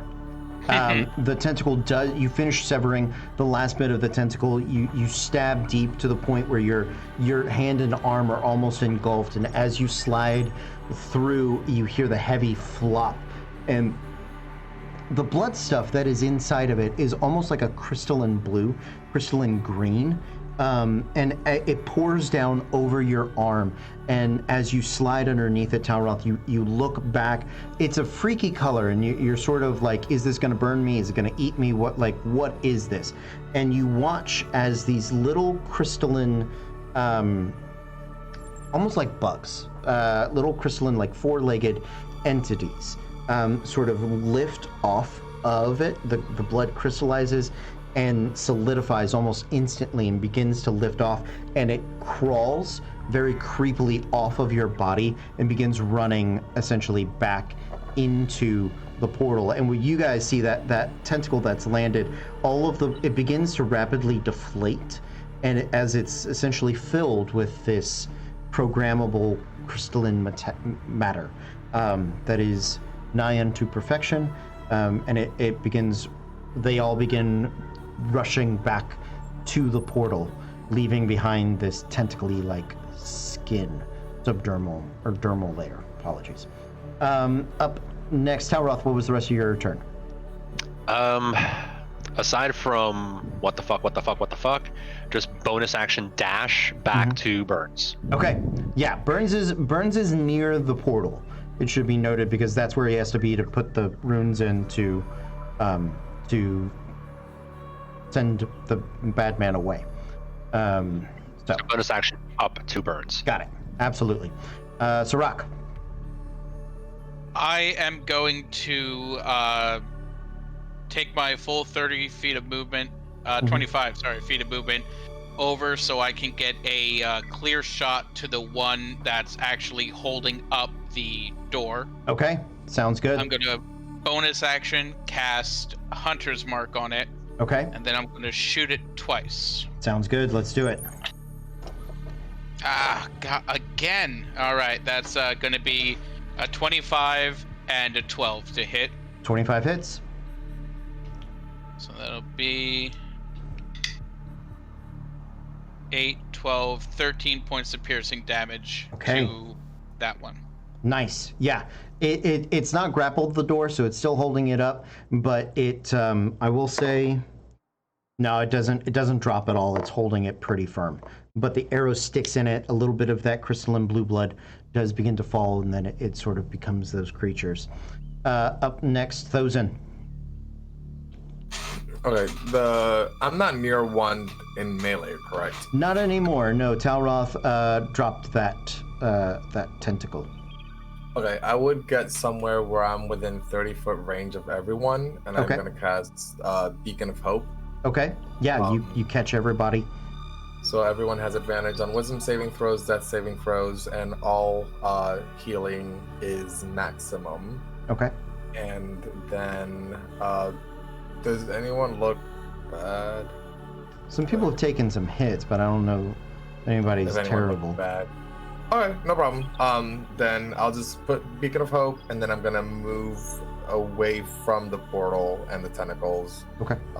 My movement, and then my bonus action will be to slam the spiritual weapon against. Is Talroth attacking one? He's over near one by Burns. You could move it and hit that. If you Then want. I'll hit that one. Okay. Sounds good. That's number 3. That's probably gonna be a miss. 11. 11 misses. Yeah. Sorry. That's all good. Okay. After Thozen, Saride. So bonus action healing word for Sirach. Okay. So 8 heal. Nice. Maximum 8. Whoop, whoop.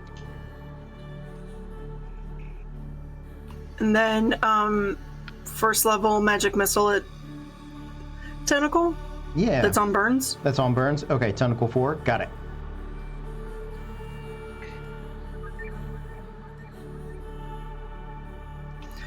Or 3. Excuse me. 4. Okay. So 4, 8, 12. 12 points of damage. And free action vomit. Okay. Sure. Yeah.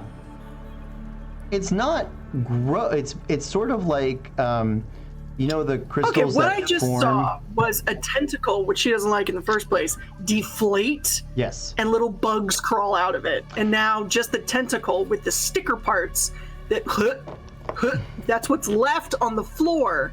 They Well- took the worst part of the octopus and left it, and then skittered back into the void. She would like to vomit, please. Okay, that's fine. I wouldn't say it's like skittering. It's more like the frost that you see like on the window real up close as it moves. I'm from Florida, my dude. Okay.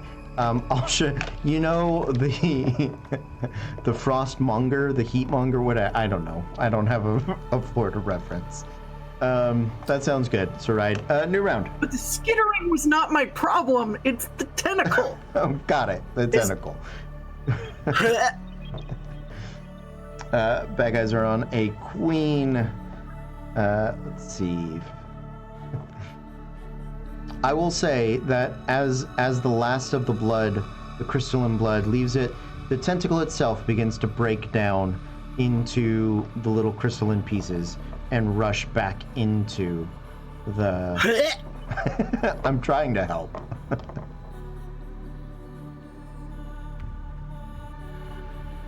All right. Talroth, you win on Dex. You are up first. Would Burns be considered like threatening the tentacle or no? Yeah. Okay, so yeah, the one that was taking a swing at him, I'm just gonna kind of just kind of intercept it from Burns, just kind of keep him protected, Okay. and just screaming, "What the fuck is that thing? What the fuck are those crystals? Close the damn door!" I'm trying. That's a- I'm trying. Ah! That's a 19 to hit. 19 does hit.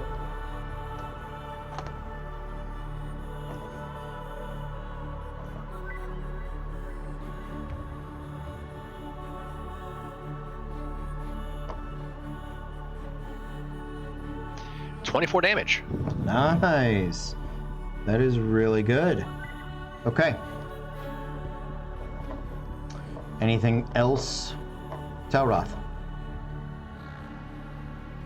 Bonus action, just keep yelling. Okay, more yelling. Got it. And Burns continues to yell back at you.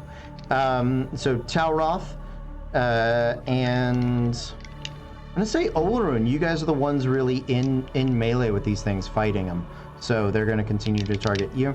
So Olarun and Talroth. Oh, dropped that one. Olarun, you got a 16. Talroth, you got a way 30 plus something. 31. So it is gonna. Are you sure 16 doesn't come after me? Say what? No, just being an ass. Sorry. Okay. So that is going to be 13 points of bludgeoning damage, and you are grappled. Uncanny dodge. Okay. So that'll be 7. 7, please. All right, Sirach. I am gonna move up to get within 30 feet of the tentacle that is holding the door up. Okay. I am going to notch my arrows, and the same gray energy flows from my eyes as I cast Planar Warrior, and I'm gonna hit it twice. Let's do it. Actually hitting it twice. Okay. I didn't really want to. Yeah. Okay. Well, you have to want it, Sirach. I don't know what to tell you. You have to want it. I wanted it so much for only a 2 and a 4. Well, Is how much I wanted it, and that Yeah. wasn't enough. that wasn't enough. It was not. Okay. Well, good to know. After Sirach, we have Saride. Who looks worse? Probably Talroth. Damn it. All right. Fine. He gets a second level. What is it? Dweoganshi? Dweishuti Dweoganti? So, second level. 12 healing? Okay, 12 points of healing. Is that okay? Does he feel better now? All right. And first level magic missile. Okay. Which one?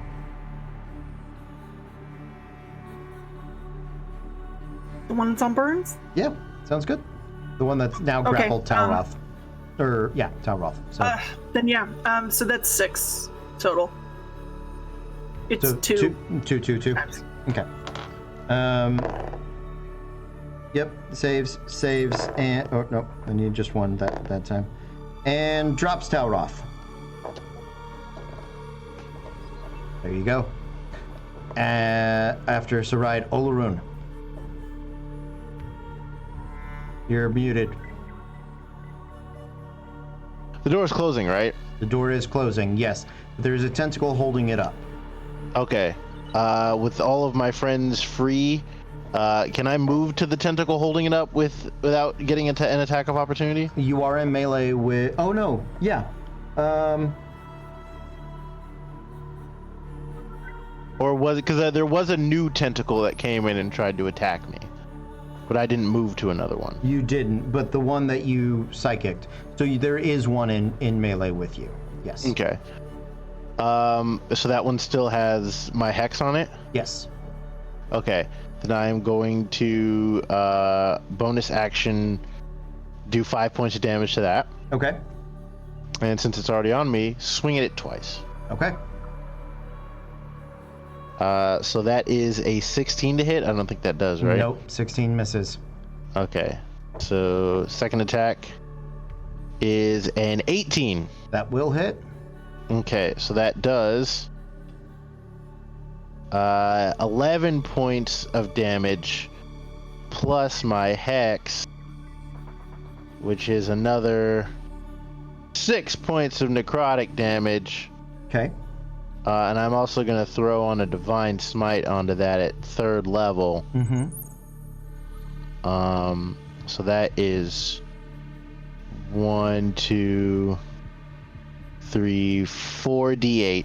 Mm-hmm. So that is 1, 2, 3, 4. They need a smite calculator. Oh god, that rolled really bad. Only 10 points of extra radiant damage on that. Okay. Nice. Well, still, that was 33 points of damage in the round, so not bad. Yep. All right, after Olarun, Thozen. Okay, I am going to cast. God, do I want to do it? Yeah, I'm going to do it. Level 2 healing or cure wounds on myself, Okay. which will be 18 heal, which is exactly what I lost. Nice. And I will bonus action spiritual weapon against. Is there still one near Burns? Yes. Then yes, that one. Okay. Let's do it. That's cocked.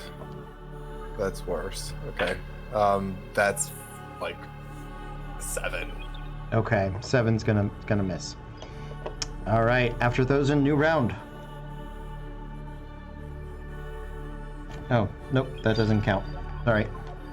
There we go. 7. I see some aces up top. So, Tauroth, you are up first. God.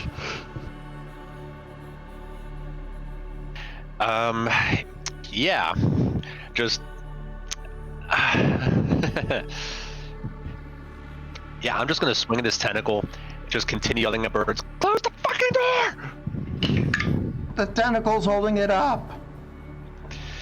That is a 17. A 17 barely hits.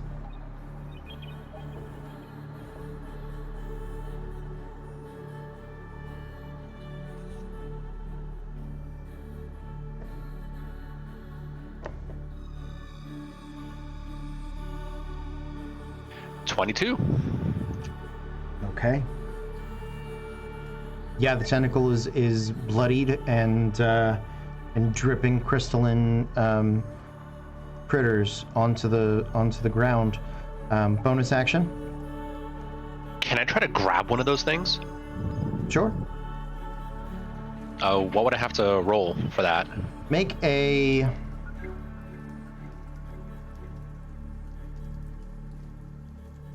dexterity, an unarmed dexterity check. So D20 plus Dex. Yep. That is 17. Okay. You reach your hand into the crystallines as they're forming it, and you snatch it and you grab it and you watch as out of the creases in your hand around your gloves, the little bit of blue begins to eke up and out like sand. The tighter you try to hold it, it just pours out, reforms, and continues to run away.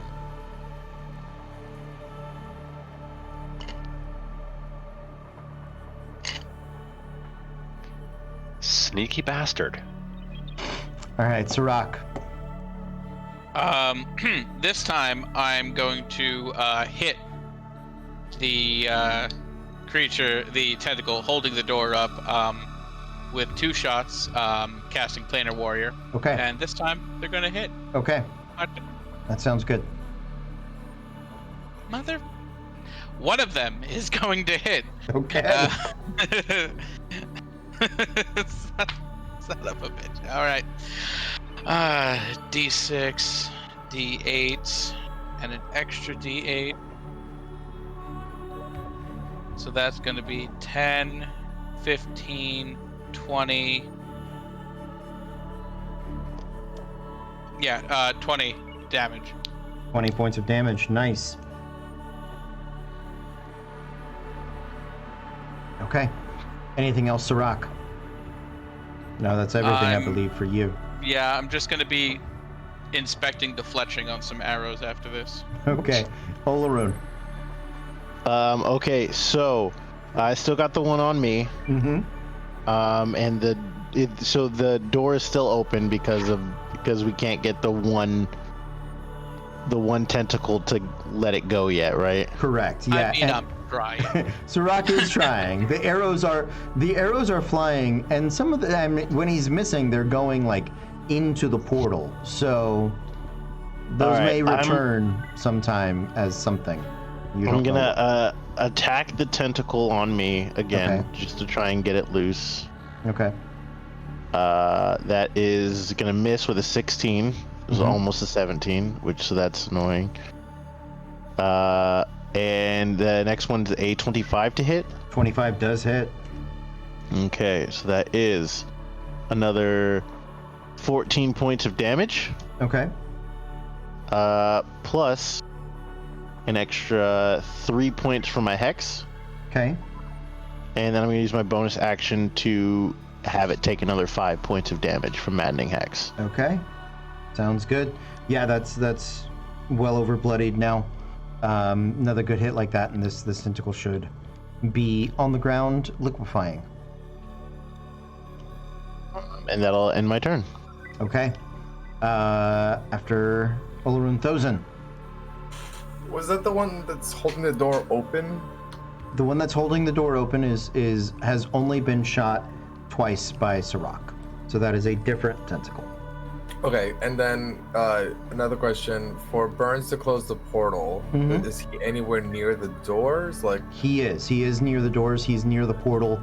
Talroth is standing next to him. He's been punching like runic buttons really fast. He's slowing down now. You think he's got like his part done, and you can hear Talroth and him yelling back and forth. Talroth mostly saying, "Close the door," and he's like, "I'm trying. The tentacle's holding it up. The buttons won't work if he's still holding it. I did my part." But he's not touching the door though. He's like on the side. He's like touching the frame of it. Let's call it. Okay, and the last. Sorry, I'm asking so many questions. What is the door made out of? Some sort of metal. Okay, I'm gonna do it. I'm gonna cast heat metal on the door, so that it's burning Okay, the so tentacle. on the door that's upright. Okay. On the whichever one the tentacle's holding open. Sure. Like the one Yeah. that- I get it. Yep. Yeah. So I'm gonna drop Beacon of Hope, and I'm gonna cast heat metal on that. Okay. Oh, heat metal. Let's read you again. I read you every time somebody casts you. All right. Heat metal. I think it's too big. Yep.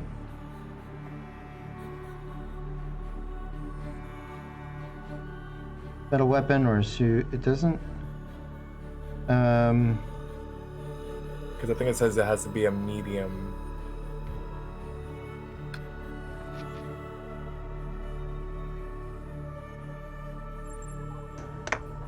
Sorry for making it complicated. Or medium metal armor. Let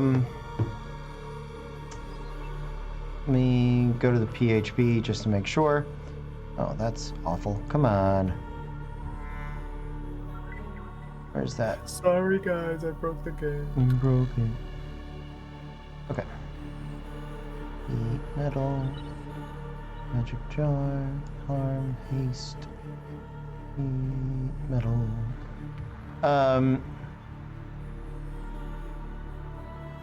Medium metal armor, heavier medium metal armor that is within range. Here's what we'll do. It's big. It's a magic door. I'll let you do it. I'm gonna give him advantage on the concentration check, or I'll tell you what. We'll have the damage, because you can't heat the whole thing as much.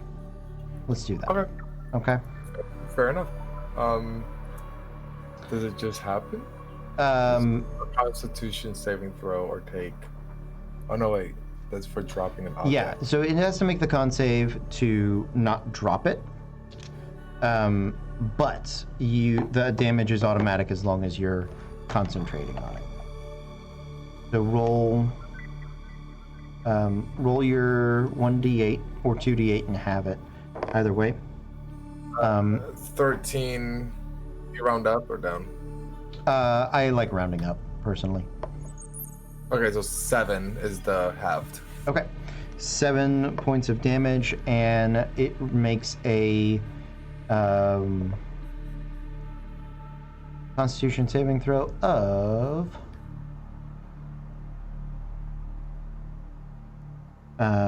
13. No. 14. He makes it. He makes it. Okay. Well, he's still holding it. You can continue to heat it on future turns, and he'll have to continue to make that check. Got it. But that is And then 7. my spiritual weapon. Oops, sorry. Yeah, go for it. Roll it. The anvil's gonna slam right into that same tentacle. Okay, sounds good.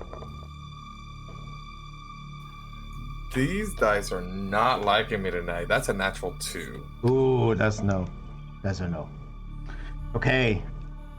After Thozen is Tentacles, Tauroth, and Olarun. All right, Olarun, natural 20. Tauroth, natural 2. You know, it kind of fits, and I'm gonna I'm gonna use my reaction to cast Heavenly Rebuke on it. Okay, so that is going to be 30 points of damage. Oh. And dex save. Fails the dex save.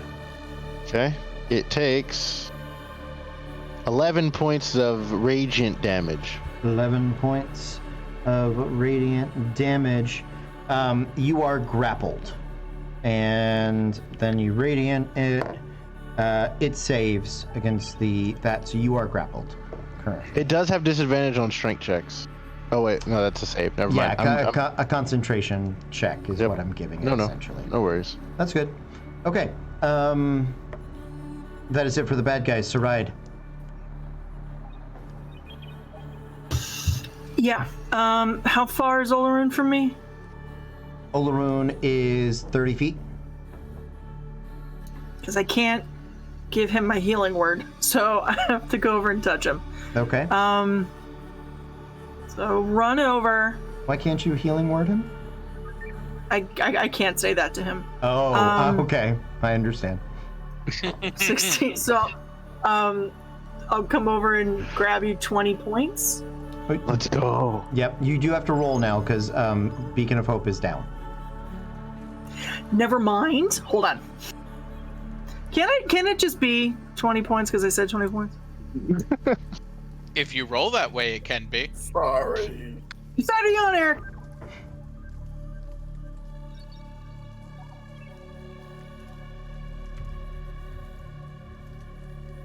The cat tail behind Eric, Hold on, sorry.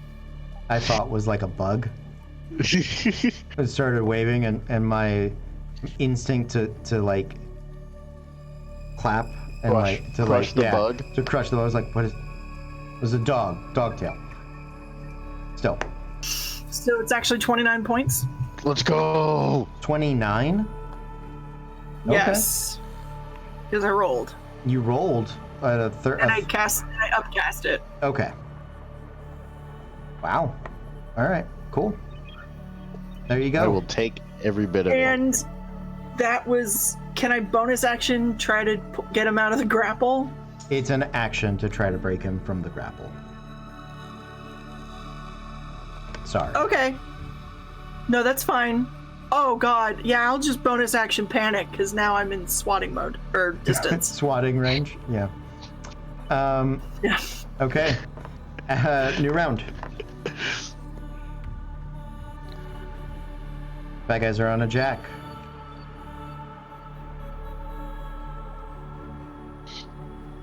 So Saride, you're up first. Get out of swatting distance. Run away! She just picks up her skirt and runs in the opposite. She gets the FO. Yep. From distance, I will. Actually, no. Before I leave, I'll action try to get him out of the Okay. grapple. So it is an athletics check. I know. That's why I'm here to help. It's okay, Olaroon. I'll save you.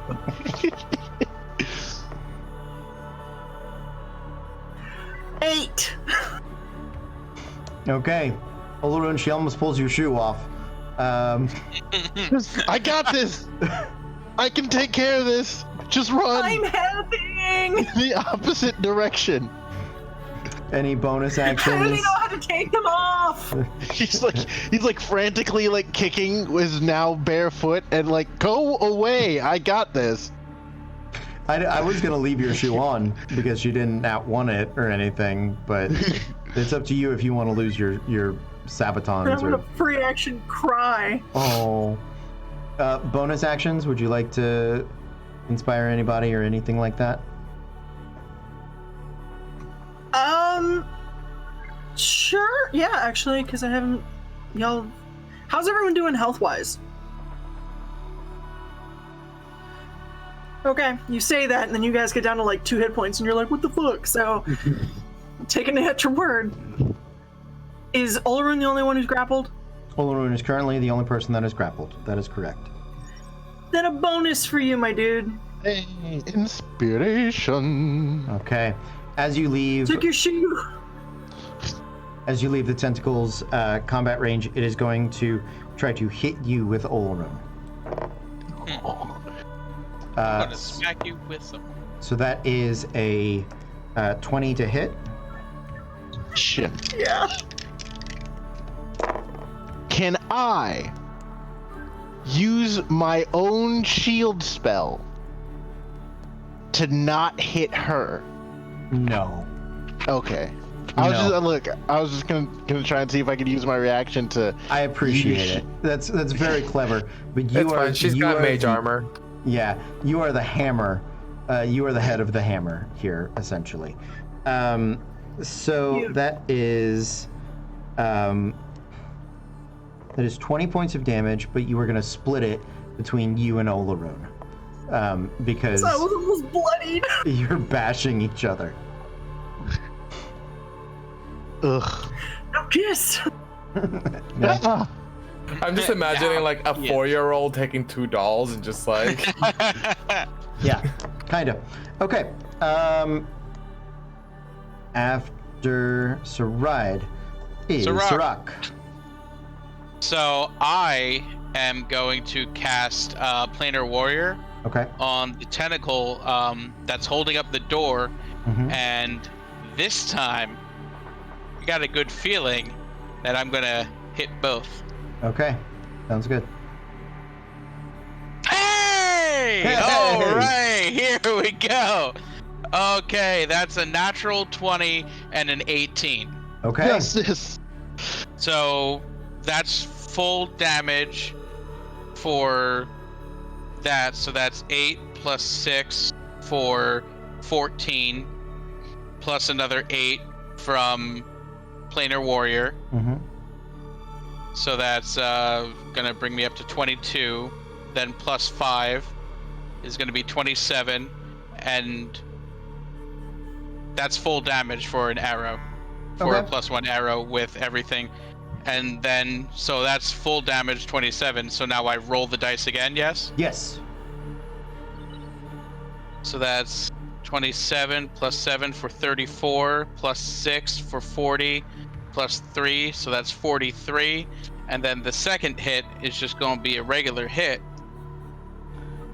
So, just remind me, what dice did you max? Out of curiosity. D8 for the arrow. D8 for arrow, D6 for hunter's mark, and D8 for planar warrior. Perfect. 22 plus 5. Got it. No problem. And 43 is enough to sever the tentacle. Your second hit, you can aim at another tentacle, but the one that's holding the door is cut. It's done. Yeah, good. So that just leaves one tentacle that's still up, right? 2, technically. 1 holding Olaroon and 1 that has been attacking Talroth and Burns. Olerin looks like he's got this. I'm gonna go after the one that's been hitting Burns and Okay. Talroth. Okay. So that'll be a 6 plus 7 for 13 plus 5 for 18 damage to that one. Nice. Okay. Chip it away, chip it away, chip it away now. I believe that drops that as well. 18 plus 58 is 76. Yeah. All of your woes, Eric. There it was is. Literally to build to this moment. And you know what? With the final, with the tentacle that had been holding up the door, no longer holding it, the weight of the door does collapse down, severing the final 6 points of damage that the last tentacle needed. The door does slam shut, and the crystalline blood that sort of forms these entities begins to crawl over the door, no longer able to sort of find their way out, and Burns starts yelling at all of you, "Get out, get out, get out, get out now, get out now." As it crawls on the door, does it cauterize because heat metal is still up? Ooh. That is it. Roll your damage on a heat metal.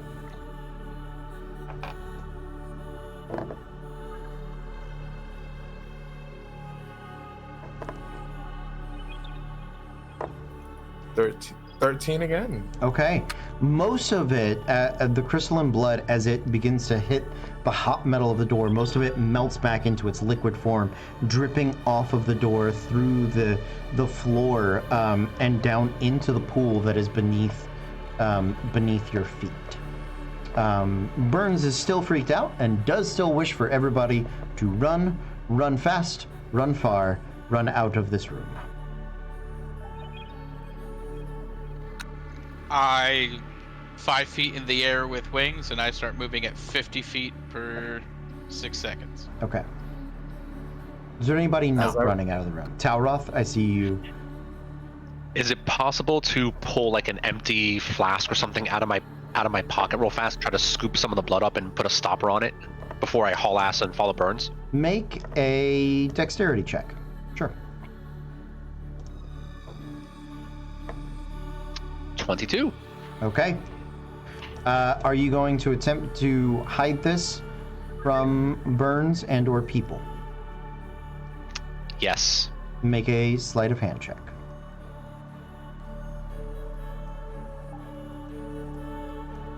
I hope you roll a natural 1. 30. 30. Dang it. Okay. Well, we will deal with that later. However, you guys do make it out of the room. To bring us to a close on the epic that has been 4 Point Farms, you guys do. You have successfully sort of negotiated a truce with the remaining biomancers beneath the surface. Burns has no intention of staying long term, but he will at least stick around to make sure that they are not continuing to abduct people. The Guthricks have been driven out, and the tentacles of the biome didn't need everybody. So, nicely done, guys. Well done. We're gonna call it a night here. We'll pick up next week with you guys leaving 4 Point and making your way further west. Is there anything you guys would like to do before we call it a night? And we say we just raided every single room that we could reach. You are not allowed to just wander through rooms and steal That's fair. stuff. I was gonna say steal, more like acquire. Acquire out of necessity. Sure. No, that is that is one of the things that if they're around, they're not going to let you just rob their home. So, We might need to Sarai have a is discussion with. drinking the minute she gets up. Like the minute she tastes fresh air, she's uncorking a bottle and just going. okay, sounds good. I'll join Sarai. I beg your pardon. Phrasing. Boom. Daroth, you had a question? Yeah. Once everything's done and we're finally out of there, I'm gonna pull Raven aside. Okay. Yeah, I know things kind of turned south there, and you couldn't really take a look at the lab or have much time in there. Yeah. How'd you feel about a souvenir, at least? I mean, whatever. I'm just gonna insight check to gauge her reaction. Yeah, I mean, for her, she seems as interested in it as she could be in anything. So.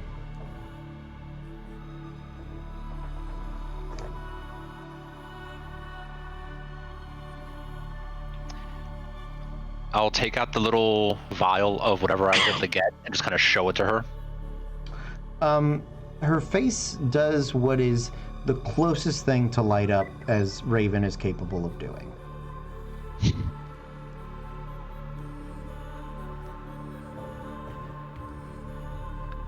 So, I'll give this to you.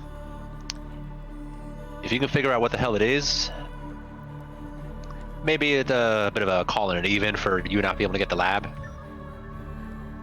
I mean, sure. Yes. I mean, whatever. She's trying to keep her cool stoicism, but it is difficult for her.